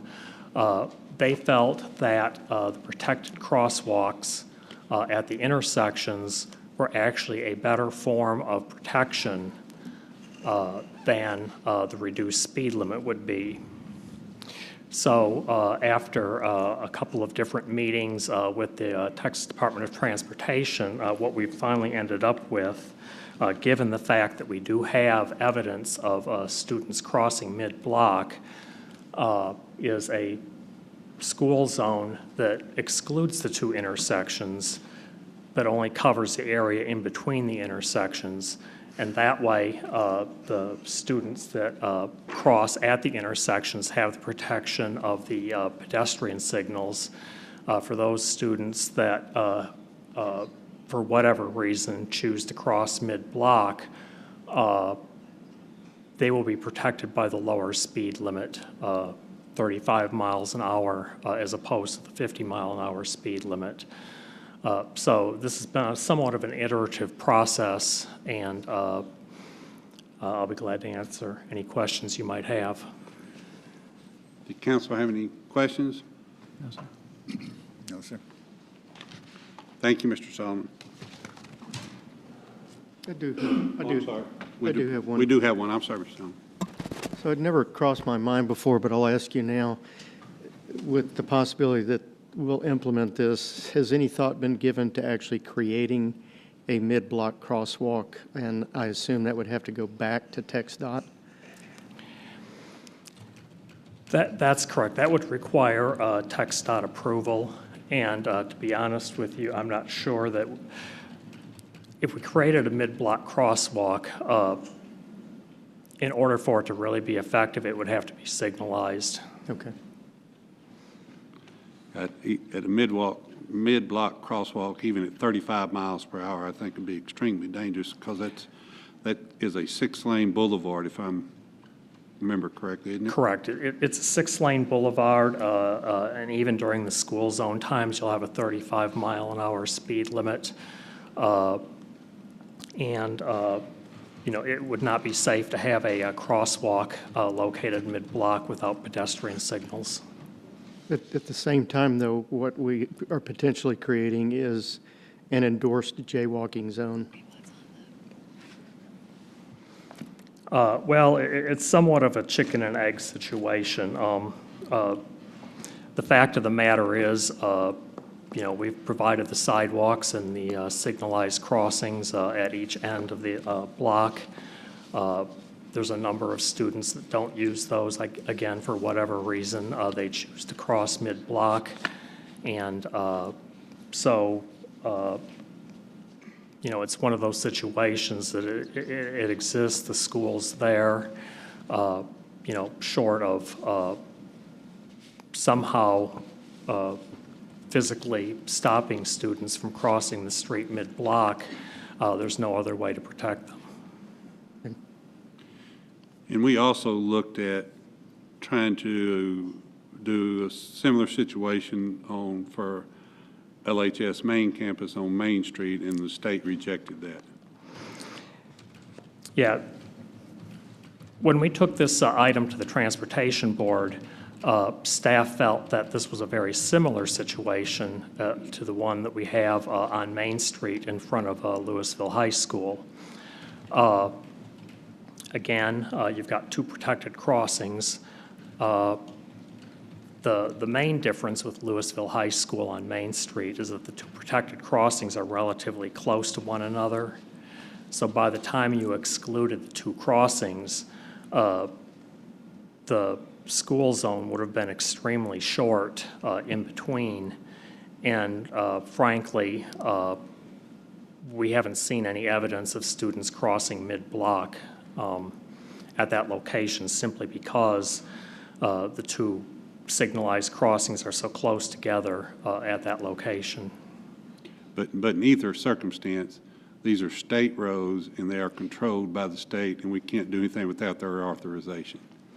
Right, and ultimately, the reasons, for the reasons I just described, the state decided to not approve a school zone on FM 1171 Main Street, but did agree to approve the school zone that's being presented tonight on 3040, simply because of the distance between the two protected crossings. Great. Thank you very much. Sir, any other questions? Thank you, sir. I do have some speaker cards here. Martha Halter would like to speak. If you'd come forward and give your name and address for the record, please.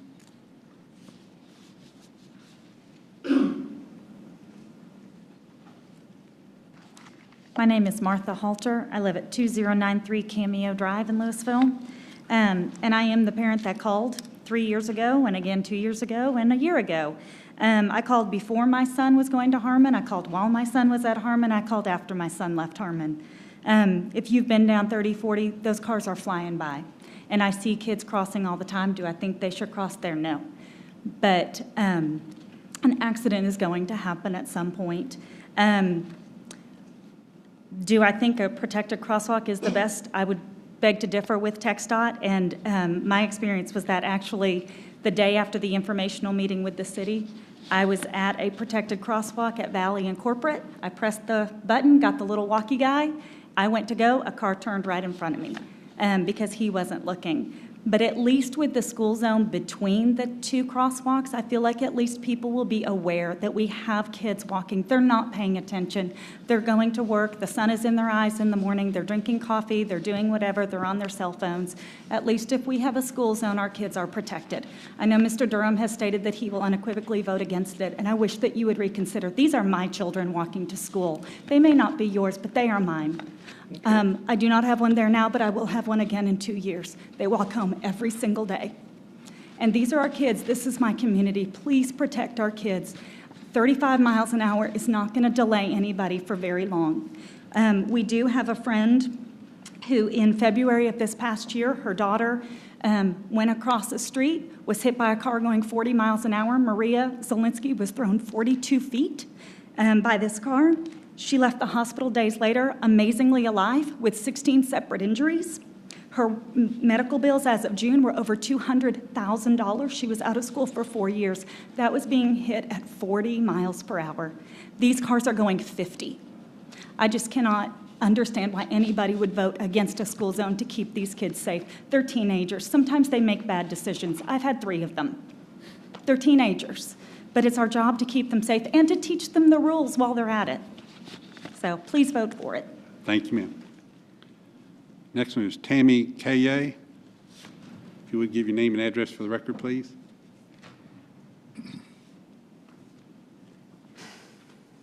Hope I pronounced that correct. K-A-Y-E-A? Kaye, like yippee-yi-yo. Okay. My name's Tammy Kaye. I live at 514 Price Drive in Lewisville. I actually don't have a child that goes to Harmon, haven't had one that goes there, and unless we move, I won't have one that goes there. But I'm here because I have heard about what's going on. I've heard about the issue. I'm a firefighter and paramedic, so I'm looking at it from that point of view, because if it goes wrong and if a kid gets hit, we're the ones that get called to come and pick them up. So I just want to kind of, sometimes it seems like 35, 50, what's the big deal? It's only 15 miles an hour.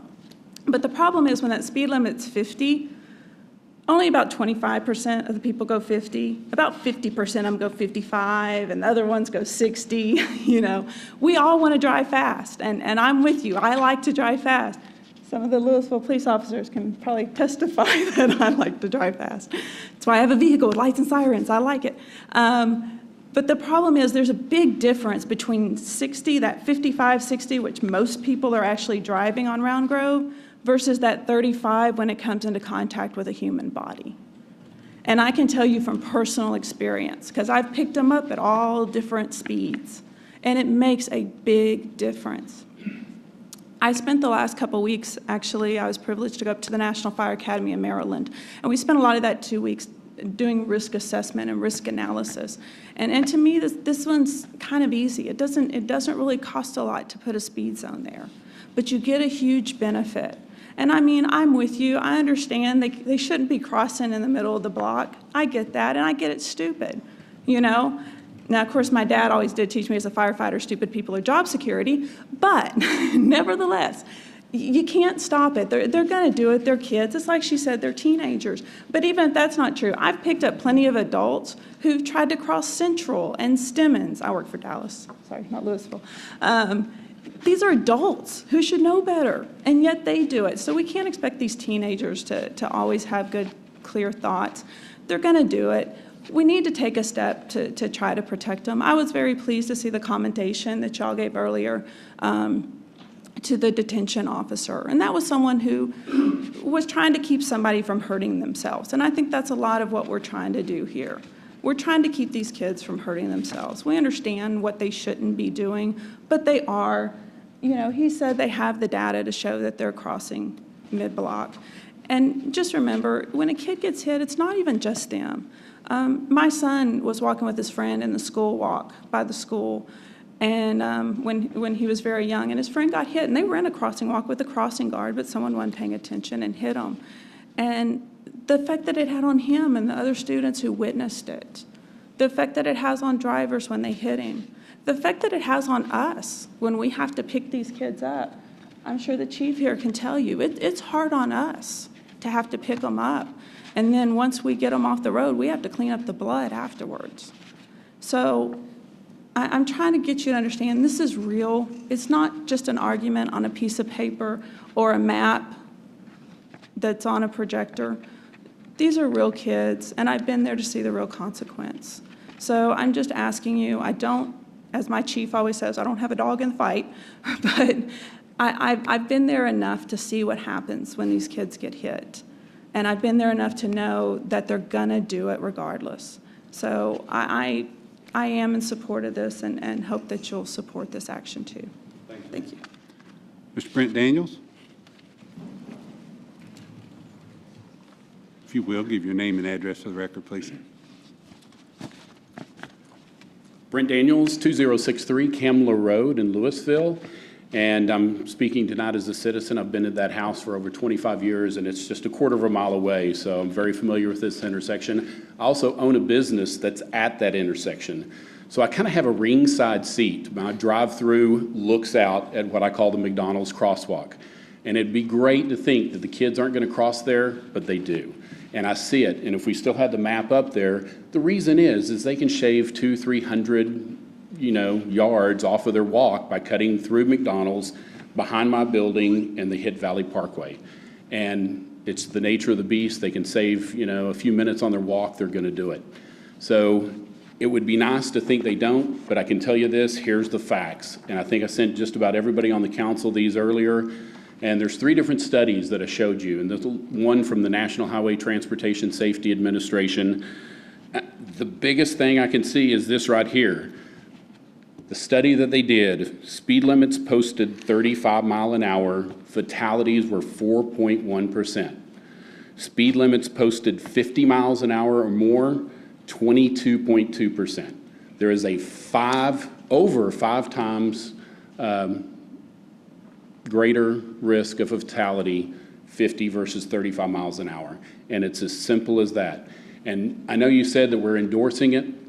I believe that the police should be out there giving jaywalking tickets. And I guarantee, hopefully, if you give a couple of them there and the kids spread around, that the kids are paying $250 or whatever it costs for a jaywalking ticket, let's get them to stop.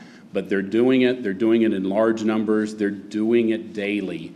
And if we can reduce the rate of fatalities, 5 times less, let's do it. Thank you, sir. I have several cards here that did not wish to speak, but we're here in support of this item. Mr. Tom Halter of 2093 Cameo Drive in Louisville. Shauna Larson of 2089 Cameo Drive, Louisville. John Larson, 2089 Cameo Drive, Louisville. Kelly Busby, 2073 Kamla Road. Kim West, 1177 Pleasant Oaks Drive. And April Carn, 1708 River Boulevard Drive, Flower Mound.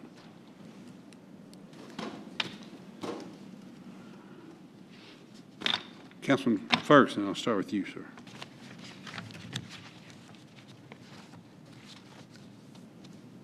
Don't really have a lot of comment at this time. I hope my statement wasn't misinterpreted. If I could add to this a mid-block crosswalk, that would be my preference, which is my point about creating a protected jaywalking zone. So I hope you haven't misread that comment. Perhaps you did. I also would favor a greater police presence at random times to encourage kids to simply not do this in the first place. If parents can't get that level of control, and I can understand it's difficult when you're not present, then perhaps some other effort can create it. Because the first problem ultimately is not the speed, it's kids crossing there. That's the first problem. So if that's the first problem, that's the first problem to address. This is better than a Band-Aid, but it's not the source of the problem. The speed is not the source of the problem. It's the kids that cross there. So I'm going to be in favor of this. I said it's better than a Band-Aid, but this isn't the be-all, end-all to solve this issue. Thanks, sir. Councilman Vaughn? Mayor, I'm in support of the recommendations made by TxDOT, and I do appreciate Mr. Daniels' comment. I too would like to see the police there to ticket a few of these youngsters. I believe that it would go a long way in accomplishing what we're trying to do. That's my only comment, sir. Thank you, sir. Councilman Durham? Yeah, Mayor, I'm going to be opposed to this, which was stated earlier, that I have been opposed to this from the beginning. And I stated at the time that schools shouldn't have built a building that would have entrances off of 3040. They should have the entrances off of the Duncan and coming off of the Valley Parkway from the east. Even though they do not own Valley Park, own 3040 all the way down to either intersection. This does condone the activity that is being discussed by other people, that the kids shouldn't be crossing there. This is just saying, just keep doing what you're doing. We're going to provide you a crosswalk, basically across.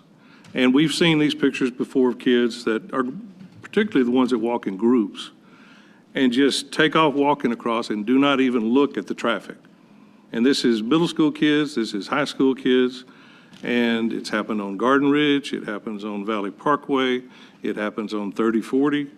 I haven't seen much of it at Louisville High School, but I'm pretty sure it does happen there. But they're going to the Sonic at Louisville High School. But I'm opposed to this, and I would have been opposed to any change at Louisville High School, too. Thank you. Tierney? Mayor, I am in favor of this, and I am in favor of issuing tickets to anybody jaywalking. Thank you. Councilman Gilmore? Sure. Yeah, thank you for coming out and voicing, first of all, the families. I got 3 middle schoolers at Huffines, so I got a dog in this hunt. Mr. Daniels mentions just over 4% dying or being hit, and some great statistics. I want that to be 0. Okay? And the way you make that 0 is not by us putting in a crosswalk.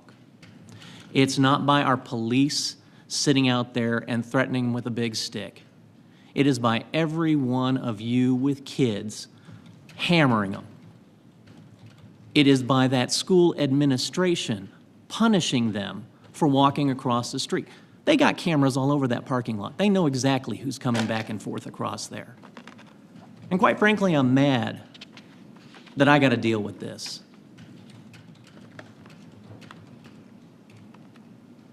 So for those of you who are here tonight, you're going to get your speed reduction because I will vote for this.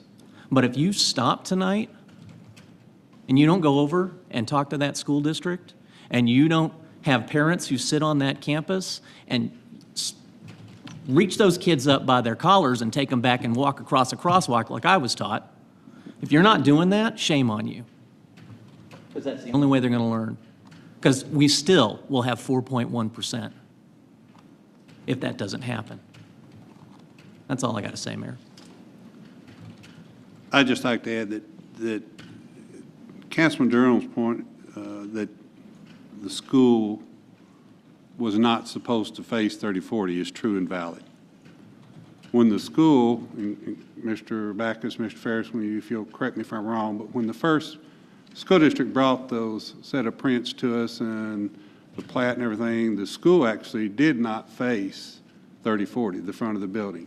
The school actually faced the side street there. Help me with the side street again. What's the name of it? Duncan. Duncan, thank you. Faced Duncan. This problem didn't exist. Somehow, unbeknownst from what I can gather from the school district, they don't know how and when. I will say that I commend Mr. Larry Williams at the school district for his gracious work with our staff in getting the sidewalks put in and getting done what we can get done to relieve some of the pressure off of the ironic thought that you would put a school district facing a 50-mile-an-hour speed limit is beyond me. But I'll say Mr. Larry Williams has worked real hard with our staff to try to do as much as we can, put it in the sidewalks, and school district doing that. But I agree with what Councilman Durham says, and I think Mr. Gilmore was saying the same thing, that we shouldn't have to be dealing with this. It shouldn't have been placed there. It shouldn't have been direct in that direction. We wouldn't be having these problems. We wouldn't be talking about the 4% like you were talking about. The other thing I guess, a question on that is Chief, maybe you can help me with this, Chief Kerb, on this. If there were tickets issued on that, could the kids not do community service to work those tickets off? Are those citations that could be used to, community service be used to? I think that's actually a question for the municipal court. It really wouldn't be up to the police department. Okay, thank you. So we are dealt with this, so I need to entertain a motion as to how we want to proceed with this issue. Move to approve. Who got that? Councilman Tierney, motion to approve. Second. Second by Councilman Ferguson. Any further discussion? All in favor? Oh, Mayor. Oh, I'm sorry, Councilor, please read. This is an ordinance of the City Council of the City of Lewisville, Texas, amending the Lewisville City Code, Chapter 15, Traffic and Vehicles, Section 15-36, maximum speed limits near schools, by establishing a school speed zone on Round Grove Road from 300 feet east of Old Orchard Lane to 300 feet west of Valley Parkway, providing a penalty, providing a repealer, providing an effective date, and declaring an emergency. Thank you, Councilor. All in favor? Aye. Opposed? Nay. Motion carries 4-1. At this time, we're going to convene into closed session in consultation with our attorney. That's correct, right, Liz? We're done. For legal issues. Related to the electoral districts. Say it again, I'm sorry. We're going to go into closed session in consultation with our attorney for legal issues related to electoral districts.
Julie, if I get lost here, correct me, but I think I've got it.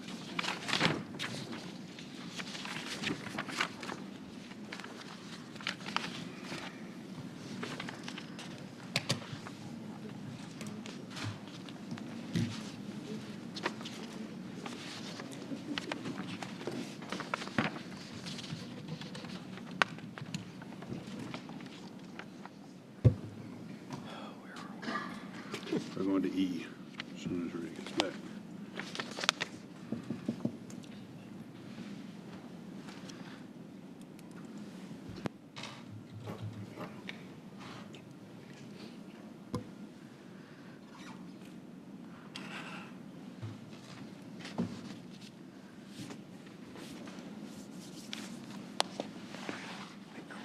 Mm-hmm.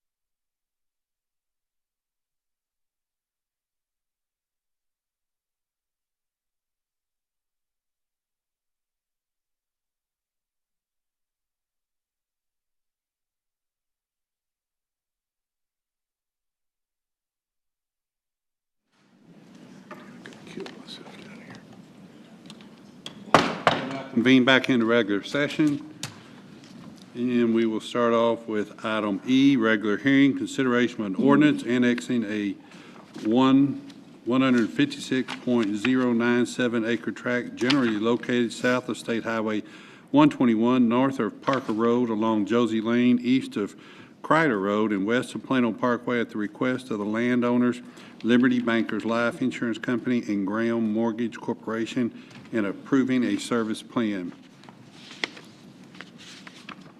On July 21st, 2014, Liberty Bankers Life Insurance Company and Graham Mortgage Corporation, the owners of approximately 156.097 acres within the extraterritorial jurisdiction of the city, generally located south of State Highway 121, north of Parker Road, along Josie Lane, east of Crider Road, and west of Plano Parkway, as more particularly described in the Mets and Bounds description attached to the proposed ordinance, the property, filed with the city secretary a petition requesting the property be annexed by the city. All notice requirements have been satisfied, and 2 public hearings on the requested annexation were held in September. A service plan for the annexed area was made available for public inspection and explained at the public hearings. Specifically, municipal services will be provided at the same level for the annexed area as for other parts of the city with similar land uses and population densities. Recommendation is that council approve the proposed ordinance as set forth in the caption above. Councilman Vaughn. I make a recommendation that the city council approve the proposed ordinance. Second. We have a motion by Councilman Vaughn, a second by Councilman Ferguson. Counselor?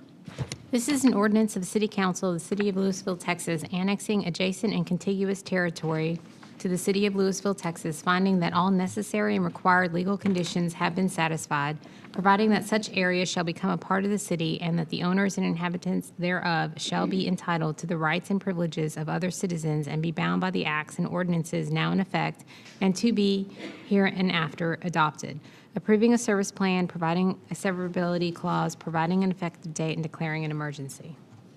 All in favor? Aye. Opposed? Motion carries. Item F is a public hearing, consideration of the advisability of improvements in the proposed Josie Lane Public Improvement District within the City of Lewisville. Chapter 372 of the Local Government Code requires that a public hearing be held to determine the advisability of improvements in a proposed public improvement district. Notice of the hearing was published in a newspaper in general circulation and included the estimated cost of the improvements, boundaries of the proposed districts, proposed method of assessment, and the proposed apportionment of costs between the improvement districts and the municipality. Recommendation of the council conduct a public hearing considering the advisability of the Josie Lane Public Improvement District as set forth in the caption above. Councilman Durham. Move to close public hearing. Second. Have a motion to close the public hearing by Councilman Durham, second by Councilman Gilmore. Tierney. Was it Tierney? I'm sorry, beg your pardon. By Councilman Tierney. Any discussion? All in favor? Aye. Opposed? Motion carries. Next item is the consent item. All the following items on the consent agenda are considered to be self-explanatory by the council and will be enacted with one motion. There will be no separate discussion of these items unless a council member or citizen so requests. For a citizen to request removal of an item, a speaker card must be filled out and submitted to the city secretary. Councilman Vaughn had asked we pull item 4, so we will be pulling item 4. Councilman Tierney? Move to approve consent agenda with the exception of item 4. Second. Have a motion by Councilman Tierney to approve the consent agenda with the exception of item 4, second by Councilman Gilmore. Mayor? Yes, sir. Let me rephrase that. I believe it was item 8.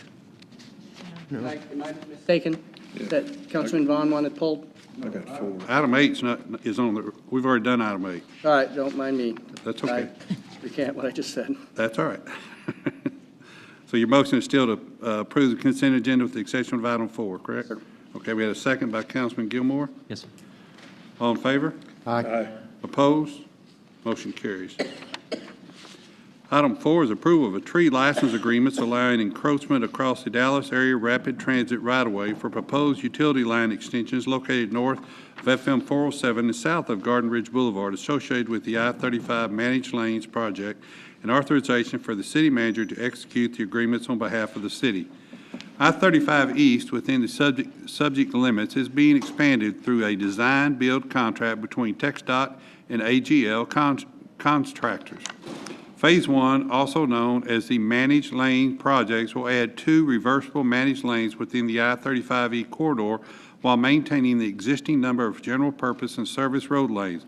On November 4, 2013, the City Council approved a Public Utilities Adjustment Agreement between the city and AGL contractors providing for design and construction of certain utility adjustments necessary for the road construction, certain utility enhancements requested by the city, and payment by the city for design and construction of the requested enhancements. The 3 utility extensions, which require the associated DART right-of-way crossings and license agreements, were included in the city's request enhancements. The license agreements must be secured by the utility owner prior to the construction. Representation of council approve the agreements set forth in the caption above. Councilman Vaughn? Mayor, I requested during our work session that the city manager give us a little detail on this item. And that was, I will turn it over to her with that. Okay. Councilman Vaughn, I believe the information that you wanted me to add was just clarification that there is a cost to these agreements, these 3 agreements. That cost is per agreement, and it totals $8,730 annually. Those costs are established by DART and can be changed on an annual basis, but that will be a continuing charge for the city. And also, I'd like to add that those costs can go up, but they won't be coming down. That is correct. Thank you. Councilman Vaughn, entertain a motion. May I make a motion that the council approve the agreement as set forth? Second. Have a motion by Councilman Vaughn to approve item 4 as set forth as presented. A second by Councilman Ferguson. Discussion? All in favor? Aye. Opposed? Motion carries. Item 6 is consideration of 2 variances to the Louisville City Code, Sections 9.5-92 paving regarding driveway turning radii and driveway spacing requirements related to Morrow Cabinet Shop located on the southwest quadrant of College Street and Keeley Avenue as requested by Angela Everhart, Allerson Engineering Group, on behalf of the owner. The subject site is a 0.84 acre lot zone general business within the Morrow addition at 136 East College Street. The property owner is proposing to construct a new 400 square foot addition to the existing cabinet shop. Staff has reviewed and approved the Old Town Development Plan subject to the City Council approval of 2 variances. A, to reduce the minimum driveway spacing requirement of 50 feet between existing driveways, and B, to reduce the minimum radius of 20 feet for existing driveways. Recommendation is that council approve the variances as set forth in the caption above. I do have a speaker card filled out by Lee Allison.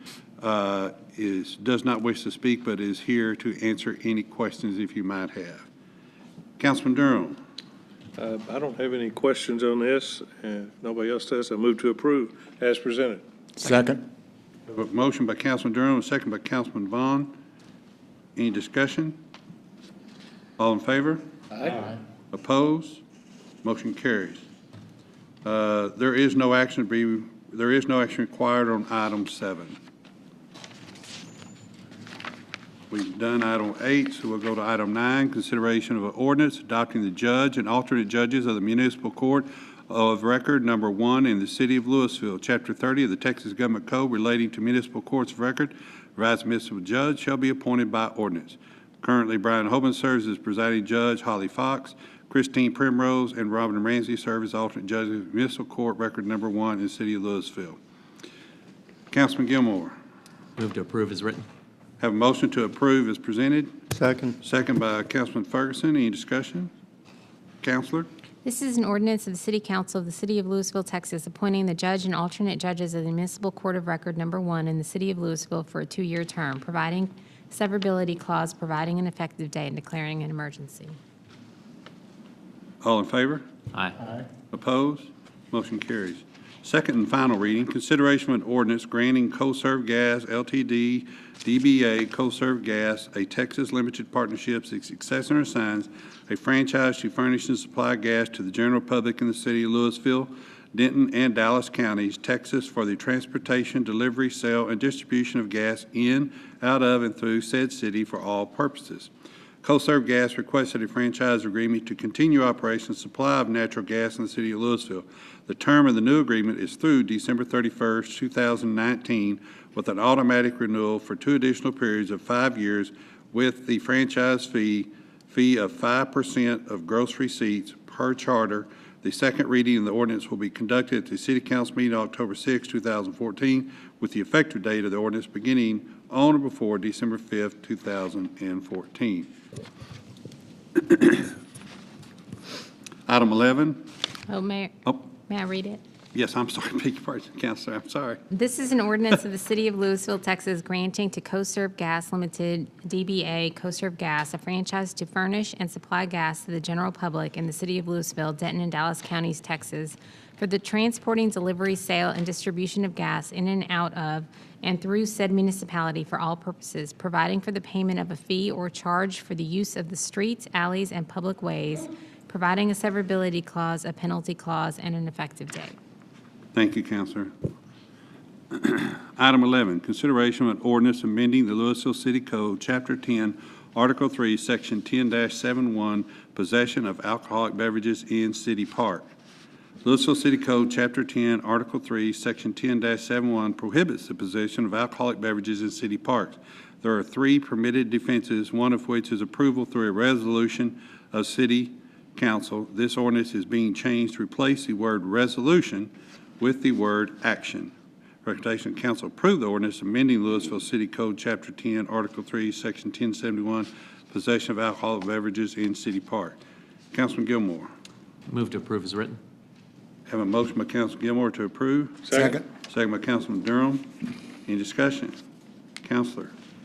Ordinance of the City Council of the City of Lewisville, Texas, amending Chapter 10, Article 3, Section 10-71, possession of alcoholic beverages of the Lewisville City Code by clarifying that the City Council may, by official action, allow consumption of alcoholic beverages on the premises of certain parks, providing for a repealer, providing for severability, providing a penalty, providing an effective date, and declaring an emergency. All in favor? Aye. Opposed? Motion carries. Item 12, consideration of amending the city thoroughfare plan by deleting the section of McDonald Street from Yates Street to Bennett Lane, as requested by William Dahlstrom of Jackson Walker LLP, representing the affected property owner. Staff received a request to remove the planned future extension of McDowell Street from Yates Street to Bennett Lane from the city thoroughfare plan. I said McDowell, it should be McDonald, I apologize. The majority of properties north of Bennett Lane between Yates Street and Railroad Street are being consolidated and developed to construct a FedEx local distribution center. The extension of the McDonald Street to serve these properties is not necessary based on the proposed development. The Transportation Board considered this item during the September 2nd, 2014 meeting and voted unanimously 7-0 to recommend removing this section of McDonald Street from the city thoroughfare plan. Recommendation council approved the deletion of the street of the section of McDonald Street from the thoroughfare plan as described in the caption above. Councilman Ferguson. Yes, Mayor, move to approve the deletion from the master thoroughfare plan as presented. Motion by Councilman Ferguson. Second. Second by Councilman Vaughn. Any discussion? All in favor? Aye. Opposed? Motion carries. Item 13 is consideration of a municipal setting designation, MSD, application process for property located at 1280 West Main and 1288 West Main Street, Suite 130, identified as Old Orchard Village East, as requested by Syncor Realty Services, Inc., representing the property owner. Authorization of staff to proceed with the application process and provide direction to staff regarding future MSD applications. Mayor, I'll be recusing myself for this item. And Mayor, I'll be abstaining on this because I own property within the affected area.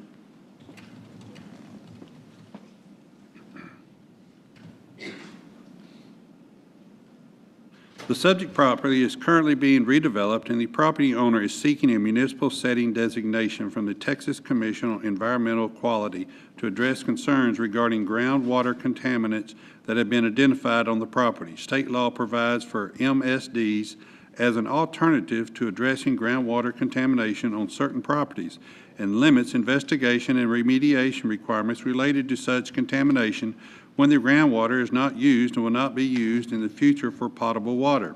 In order for an MSD application to be certified by the TCEQ, the municipality in which the MSD property is located must indicate support for the application. Staff is seeking council direction to proceed with the MSD application process for 1280 and 1288 West Main, provide direction to staff for future MSD applications. This option would be to develop MSD guidelines through the ordinance and have council consider all SD requirements on a case-by-case basis. I'm going to recommend that council on this, that we only consider tonight the MSD applications for the process for the 1280 and 1288 West Main addresses, and then we will at a later date consider future processing or SD and direction to staff. So I'd entertain a motion at this time. Councilman Tierney. Mayor, I'll move to approve the MSD application process for 1280 and 1288 West Main. Second.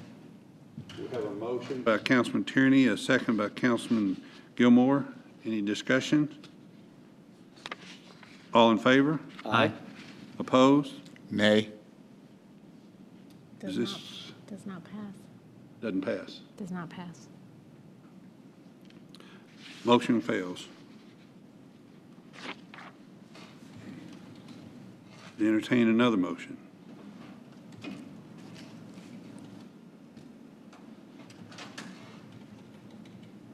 For lack of motion, the Mayor, I guess at this point, I can make a motion to table. You can't table something that's failed. Does that do any You good? can't. Oh, you'd have to have, You can't table something that's failed. yeah. Councilman Vaughn, is there a motion that you would entertain?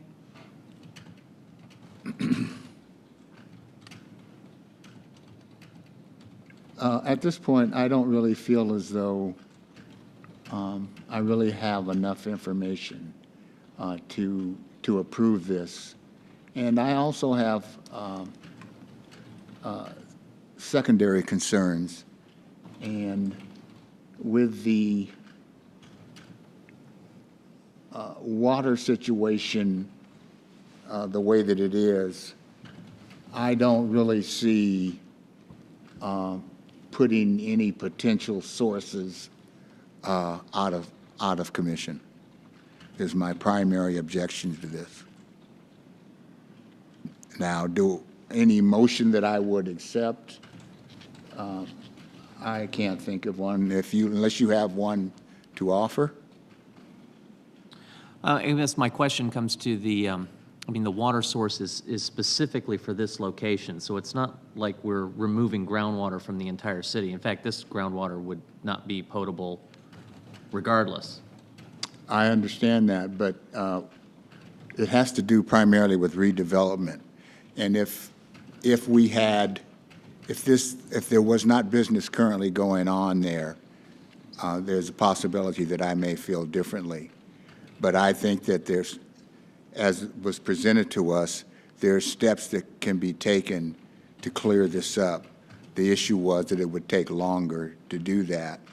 And as long as we currently have businesses there, there are other projects that we can go to and redevelop those as they're presented.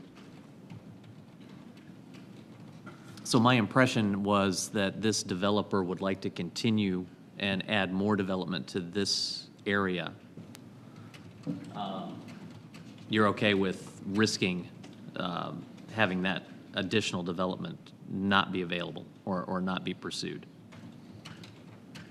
It's not a matter of, if I understood what was correctly said in the meeting, there is no risk of any development not taking place. It's just a matter that it's going to take longer, possibly longer to do it. Did I misunderstand? There was a threatening position to some development? No, I don't think there was any comment at that whatsoever. There's no, I don't think there is any intent by anyone to say that if you don't do this, we're not going to do that. So I don't think we need to. No, and my apologies. I'm saying he was asking that, and I said, no, I don't think that was the case. So let me ask you, Counselor, on this.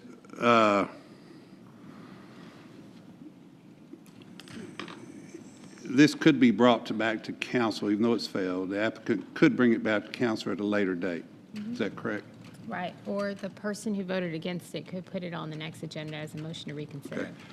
What I would like to ask staff to do is to give council a little more time and a little more information, and possibly maybe another workshop session on this item. We can still have a workshop session on the item without it having to be on the agenda, correct? Absolutely. And maybe give us a little bit more detailed and make sure that everyone on council is understanding and gets all their questions answered, and so that we're not put under such a tight time frame here. and then see if there's not something we can come to an agreement on. Is everybody all right with that? Absolutely, I am. Great. Thank you. Okay. Call them back in, please.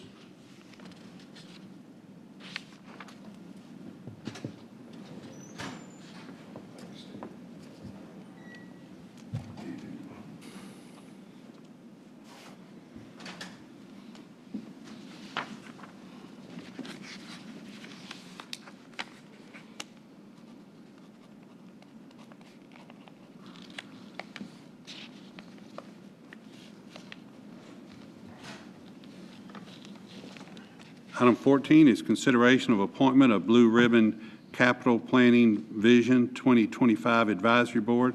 A Blue Ribbon Bond Committee has been appointed historically to review and prioritize staff capital project results. The last committee served in 2001 with the bond election held in 2003. All debt authorized by the 2003 bond election has now been issued. As discussed at the 2014 City Council retreat, staff has recommended that the City Council appoint a Blue Ribbon Capital Planning Committee to review and prioritize capital projects. Staff is also requesting the same committee be appointed as a standing committee to review progress made in implementation of the Vision 2025 plan. Recommendation is that Council consider appointments to the Blue Ribbon Bond Capital Planning Vision 2025 Advisory Board as set forth in the caption above. Councilman Tierney. Mayor, I move to approve. Second. What do We need to list we need the names. Do we need to list everybody out? Yes. Okay. Do we have them? Julie, do you happen to have those names?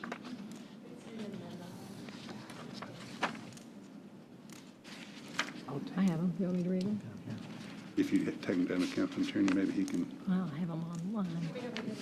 work in so I can. Julie can read them, she said. There you go. Oh, it's all right. Right. He's got it. Okay. Julie's willing to read the names. That's okay. He's got it. I think he's getting it. Oh. Committee and the following confirming. Okay, you ready? Yes, sir. I'd like to make a motion to approve the following people to serve on both committees. Derek Hyenga, Robert Troyer, Robert Soletti, Amanda Ferguson,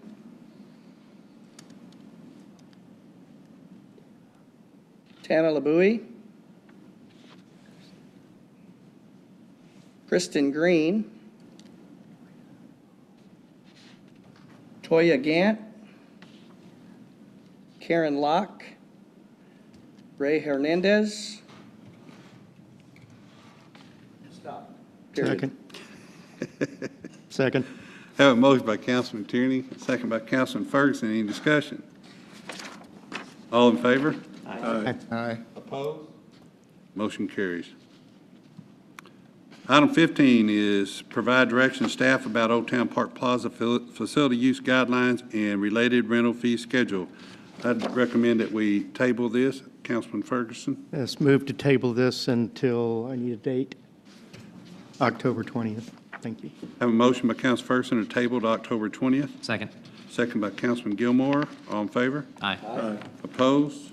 Motion carries. Item 16, tabled item, consideration for an ordinance amending the Louisville Code of Ordinances, Ordinance Chapter 2, Article 8, Section 2-20, fee schedule. And I believe staff's recommendation on this now is to approve as presented with the except for any items having to do with the Park Plaza. That's correct, Mayor.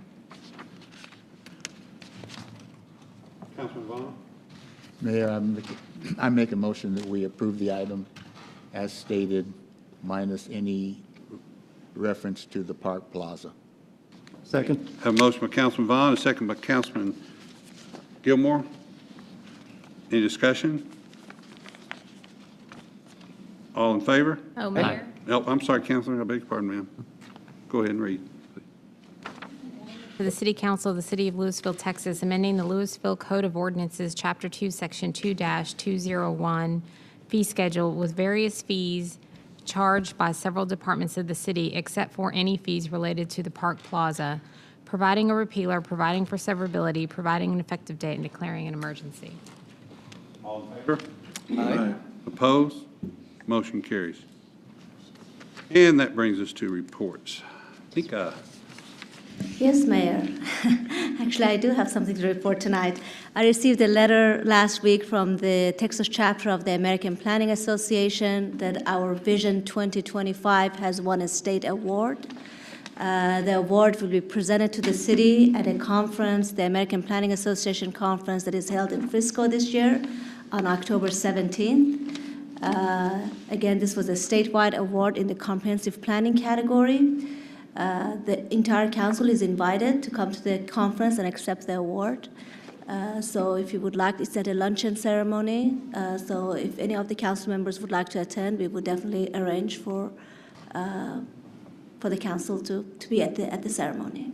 could you send us an email on that with all the information and everything, please? We absolutely can. We will. Thank you. And congratulations. To everyone, exactly. Bob? Chief Tittle? Yes, sir. I just wanted to invite everybody to come out to our annual open house that's this Saturday from 10 to 3 behind our central fire station. We'll, as you always, have our rescue demonstrations, cutting open cars and things like that. We'll have our clowns doing about 3 different skits at different times. A lot of vendors. Our pipe and drummers will be playing different sets. A lot going on. As always, we'll have our hot dogs and popcorn available to keep everybody from being hungry, but we'd like to have you come out. The weather's supposed to be nice, and we're hoping for a good crowd this week. It's 10 to 3 at Central Station, correct? That's correct, 10 in the morning till 3 in the afternoon. Thank you, Chief. Linda? I wanted to invite council. On Friday, we have our United Way employee picnic kickoff for our employee giving campaign, and we're going to be at Lake Park at 11:30. We'll have some hot dogs and some nice carnival booths as a way to make money for United Way. Secondly, I want to brag on Chief Curbo and our police department. They have already kicked off their Premier Neighborhood Services Program, which, as you might remember, you funded as part of our Vision 2025 Big Move Thriving Neighborhoods. He can tell you more about it, but you might have noticed an increased presence in Old Town. That was one of the first areas they targeted. So they were on the ball, ready to go on October 1st. Sounds great. Chief Curbo? Yes, sir, Mayor. Well, we're expecting great things from the Premier Neighborhood Services that we're going to be able to offer this year, and this is just a way for us to start that off. Aside from Old Town, we also had the area just north of Central Park was one of those areas that we wanted to highlight, and so we kicked those off, I believe, last week, and it'll continue on, and we'll move on as the various neighborhoods that we identify will present themselves. Great. How are the segues going? They're pretty good. They're a pretty big hit at Western Days. Yeah, A couple of our guys were a little nervous about getting on them and with the crowds, but we negotiated just fine, and it went well. Well, good. Carol?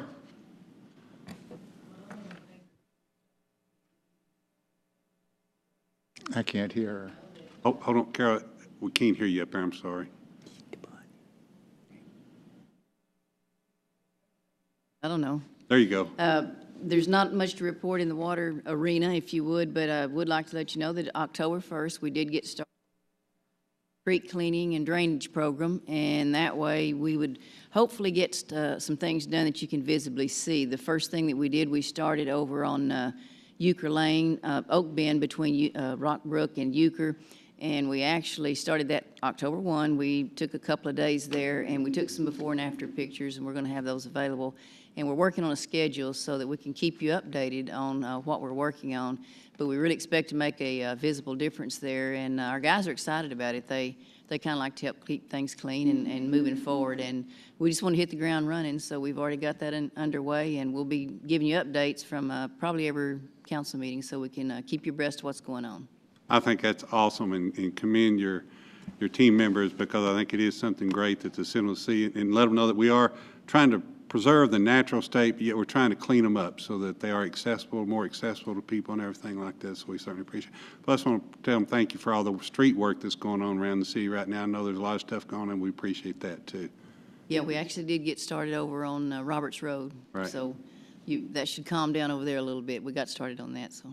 And one last thing, you said Euchre Lane, not Euchert I Lane. did say euchre. That is, Euchre is not named after me. Doesn't have a T on the end. It's named by a family that was here in Louisville many years ago, the Euchre family.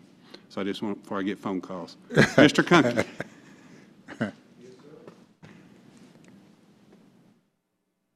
I don't know. I don't Not know, so far. sir. Why don't you use Carol? We know Carol's works. That's right. So, Mayor, we recently had a little party known as Western Days, and the reports we've gotten back so far have been overwhelmingly positive. We do have a list of things to work on for next year, as we always do, and we have started the planning process. We don't have revenue figures yet. They look pretty strong. We haven't got the numbers.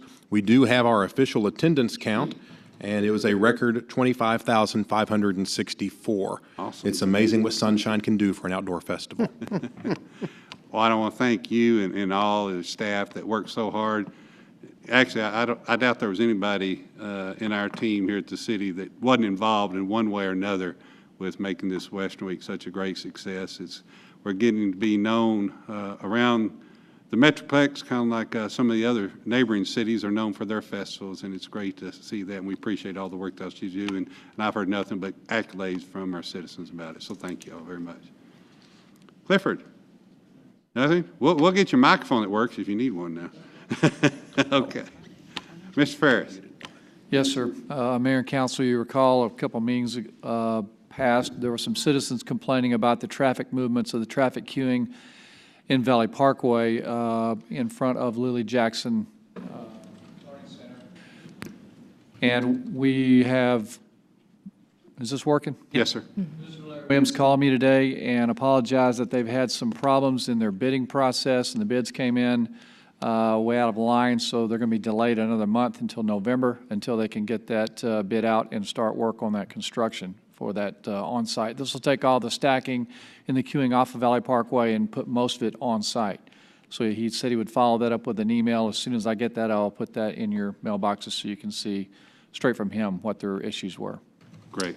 Also, Wednesday is the LHS Homecoming Parade. I believe it starts at 6. And we'll be working that event and looking forward to a great event. And they're marketing that as the best homecoming parade in Texas now. I think that's what their flyer says. So they're very proud of that. Thank you, Mr. Ferris. Mr. Backus. Councilman Durham. Nothing, Mayor. Councilman Tierney. No, sir. Councilman Gilmore. Mayor, I've got two quick things. One, I'd like to thank staff. I got a great tour of some new facilities.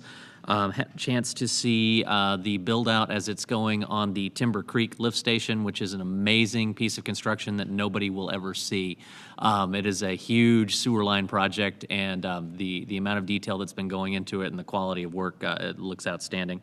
Also got to see our new freshwater holding tank, as well as the expansions on our wastewater treatment facilities that should take us and handle a lot of the growth that we're seeing. So we've got some phenomenal infrastructure, and the staff did a great job taking me through and letting me see, all those things that we keep approving up here are actually turning into concrete and wastewater treatment. It's exciting. I also would like to remind everybody that coming up on the 25th is the Spooktacular Trails Extravaganza.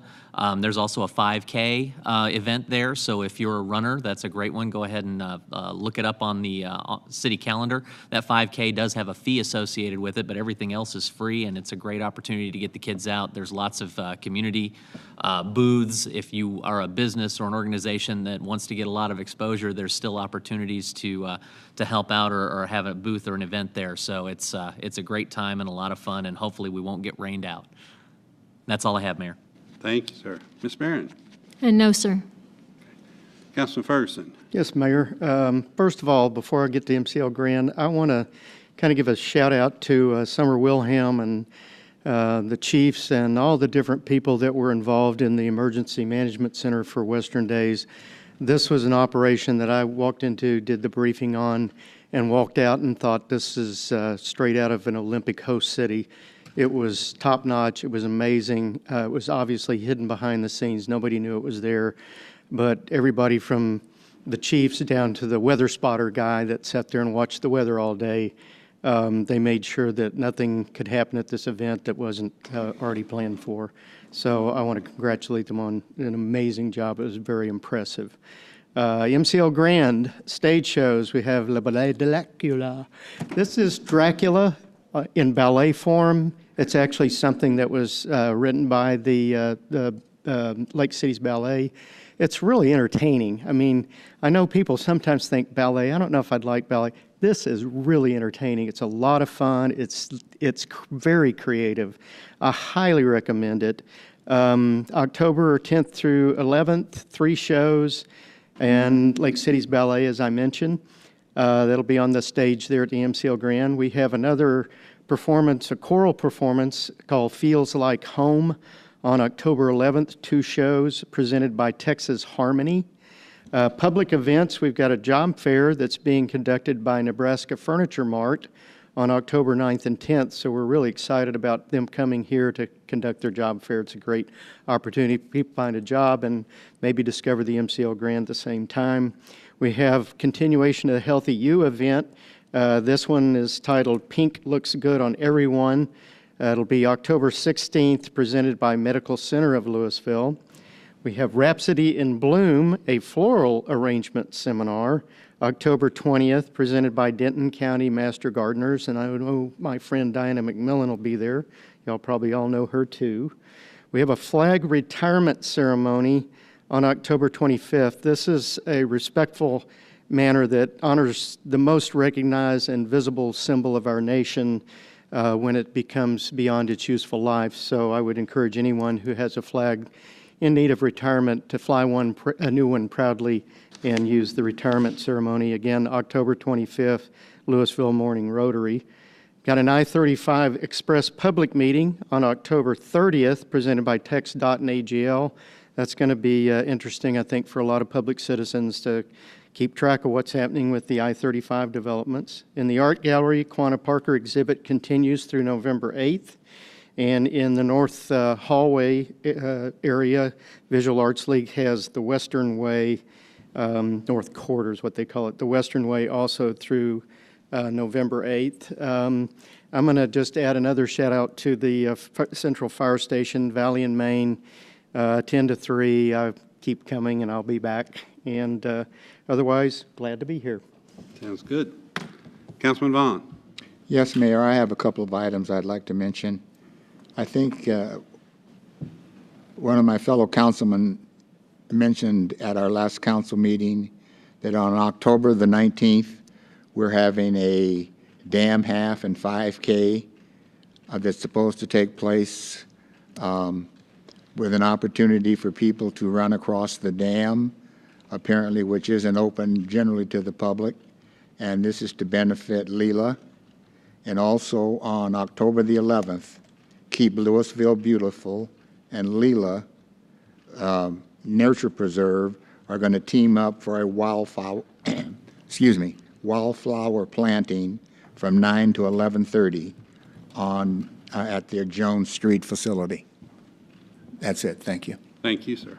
Councilor, Julie, I want to thank both of you for helping keeping me straight and in order tonight. It was a little congested tonight, so I thank you very much for your help. And officer, once again, we appreciate you being here tonight and what you do each and every day, sir. We thank you.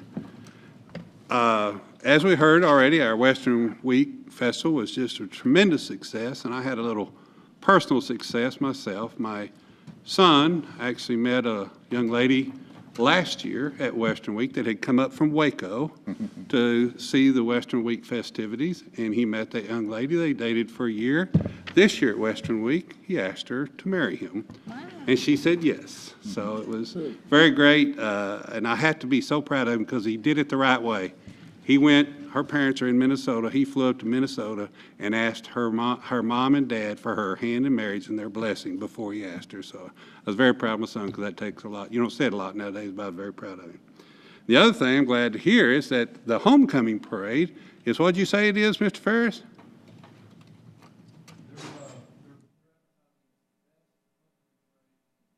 The best homecoming parade in Texas. And this year, I've been asked to be the Grand Marshal. By golly, that's pretty proud. I couldn't be any prouder. You know what? That's some deep roots in this city, and that's some deep roots and broad wings. Those people go all over the world, and they are our bright future. Where are you going to get them if it's not our children? With that, we'll go into closed session, and there's Section 551.072, Property Acquisition, Section 551.074, City Attorney Les Plaster, and Section 551.087, Deliberation regarding Economic Development Negotiations.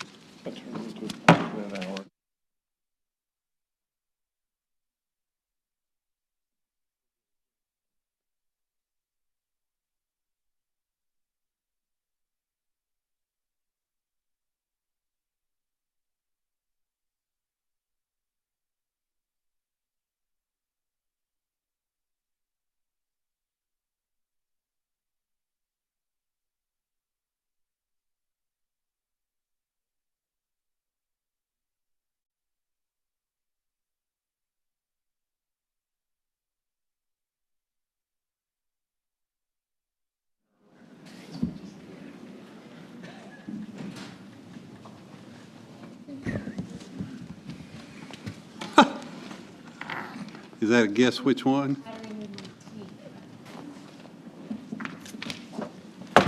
We'll convene back in regular session. Is there any action to be taken, council? Yes, Mayor. I move to amend the city attorney's contract to add 3 additional months of severance pay. Second. Have a motion by Councilman Ferguson, a second by Councilman Gilmore. All in favor? Aye. Opposed? Motion carries. An item, entertain a motion to adjourn. Move to adjourn. Second? Motion adjourned by Councilman Ferguson, second by Councilman Durham. All in favor? Aye. Opposed?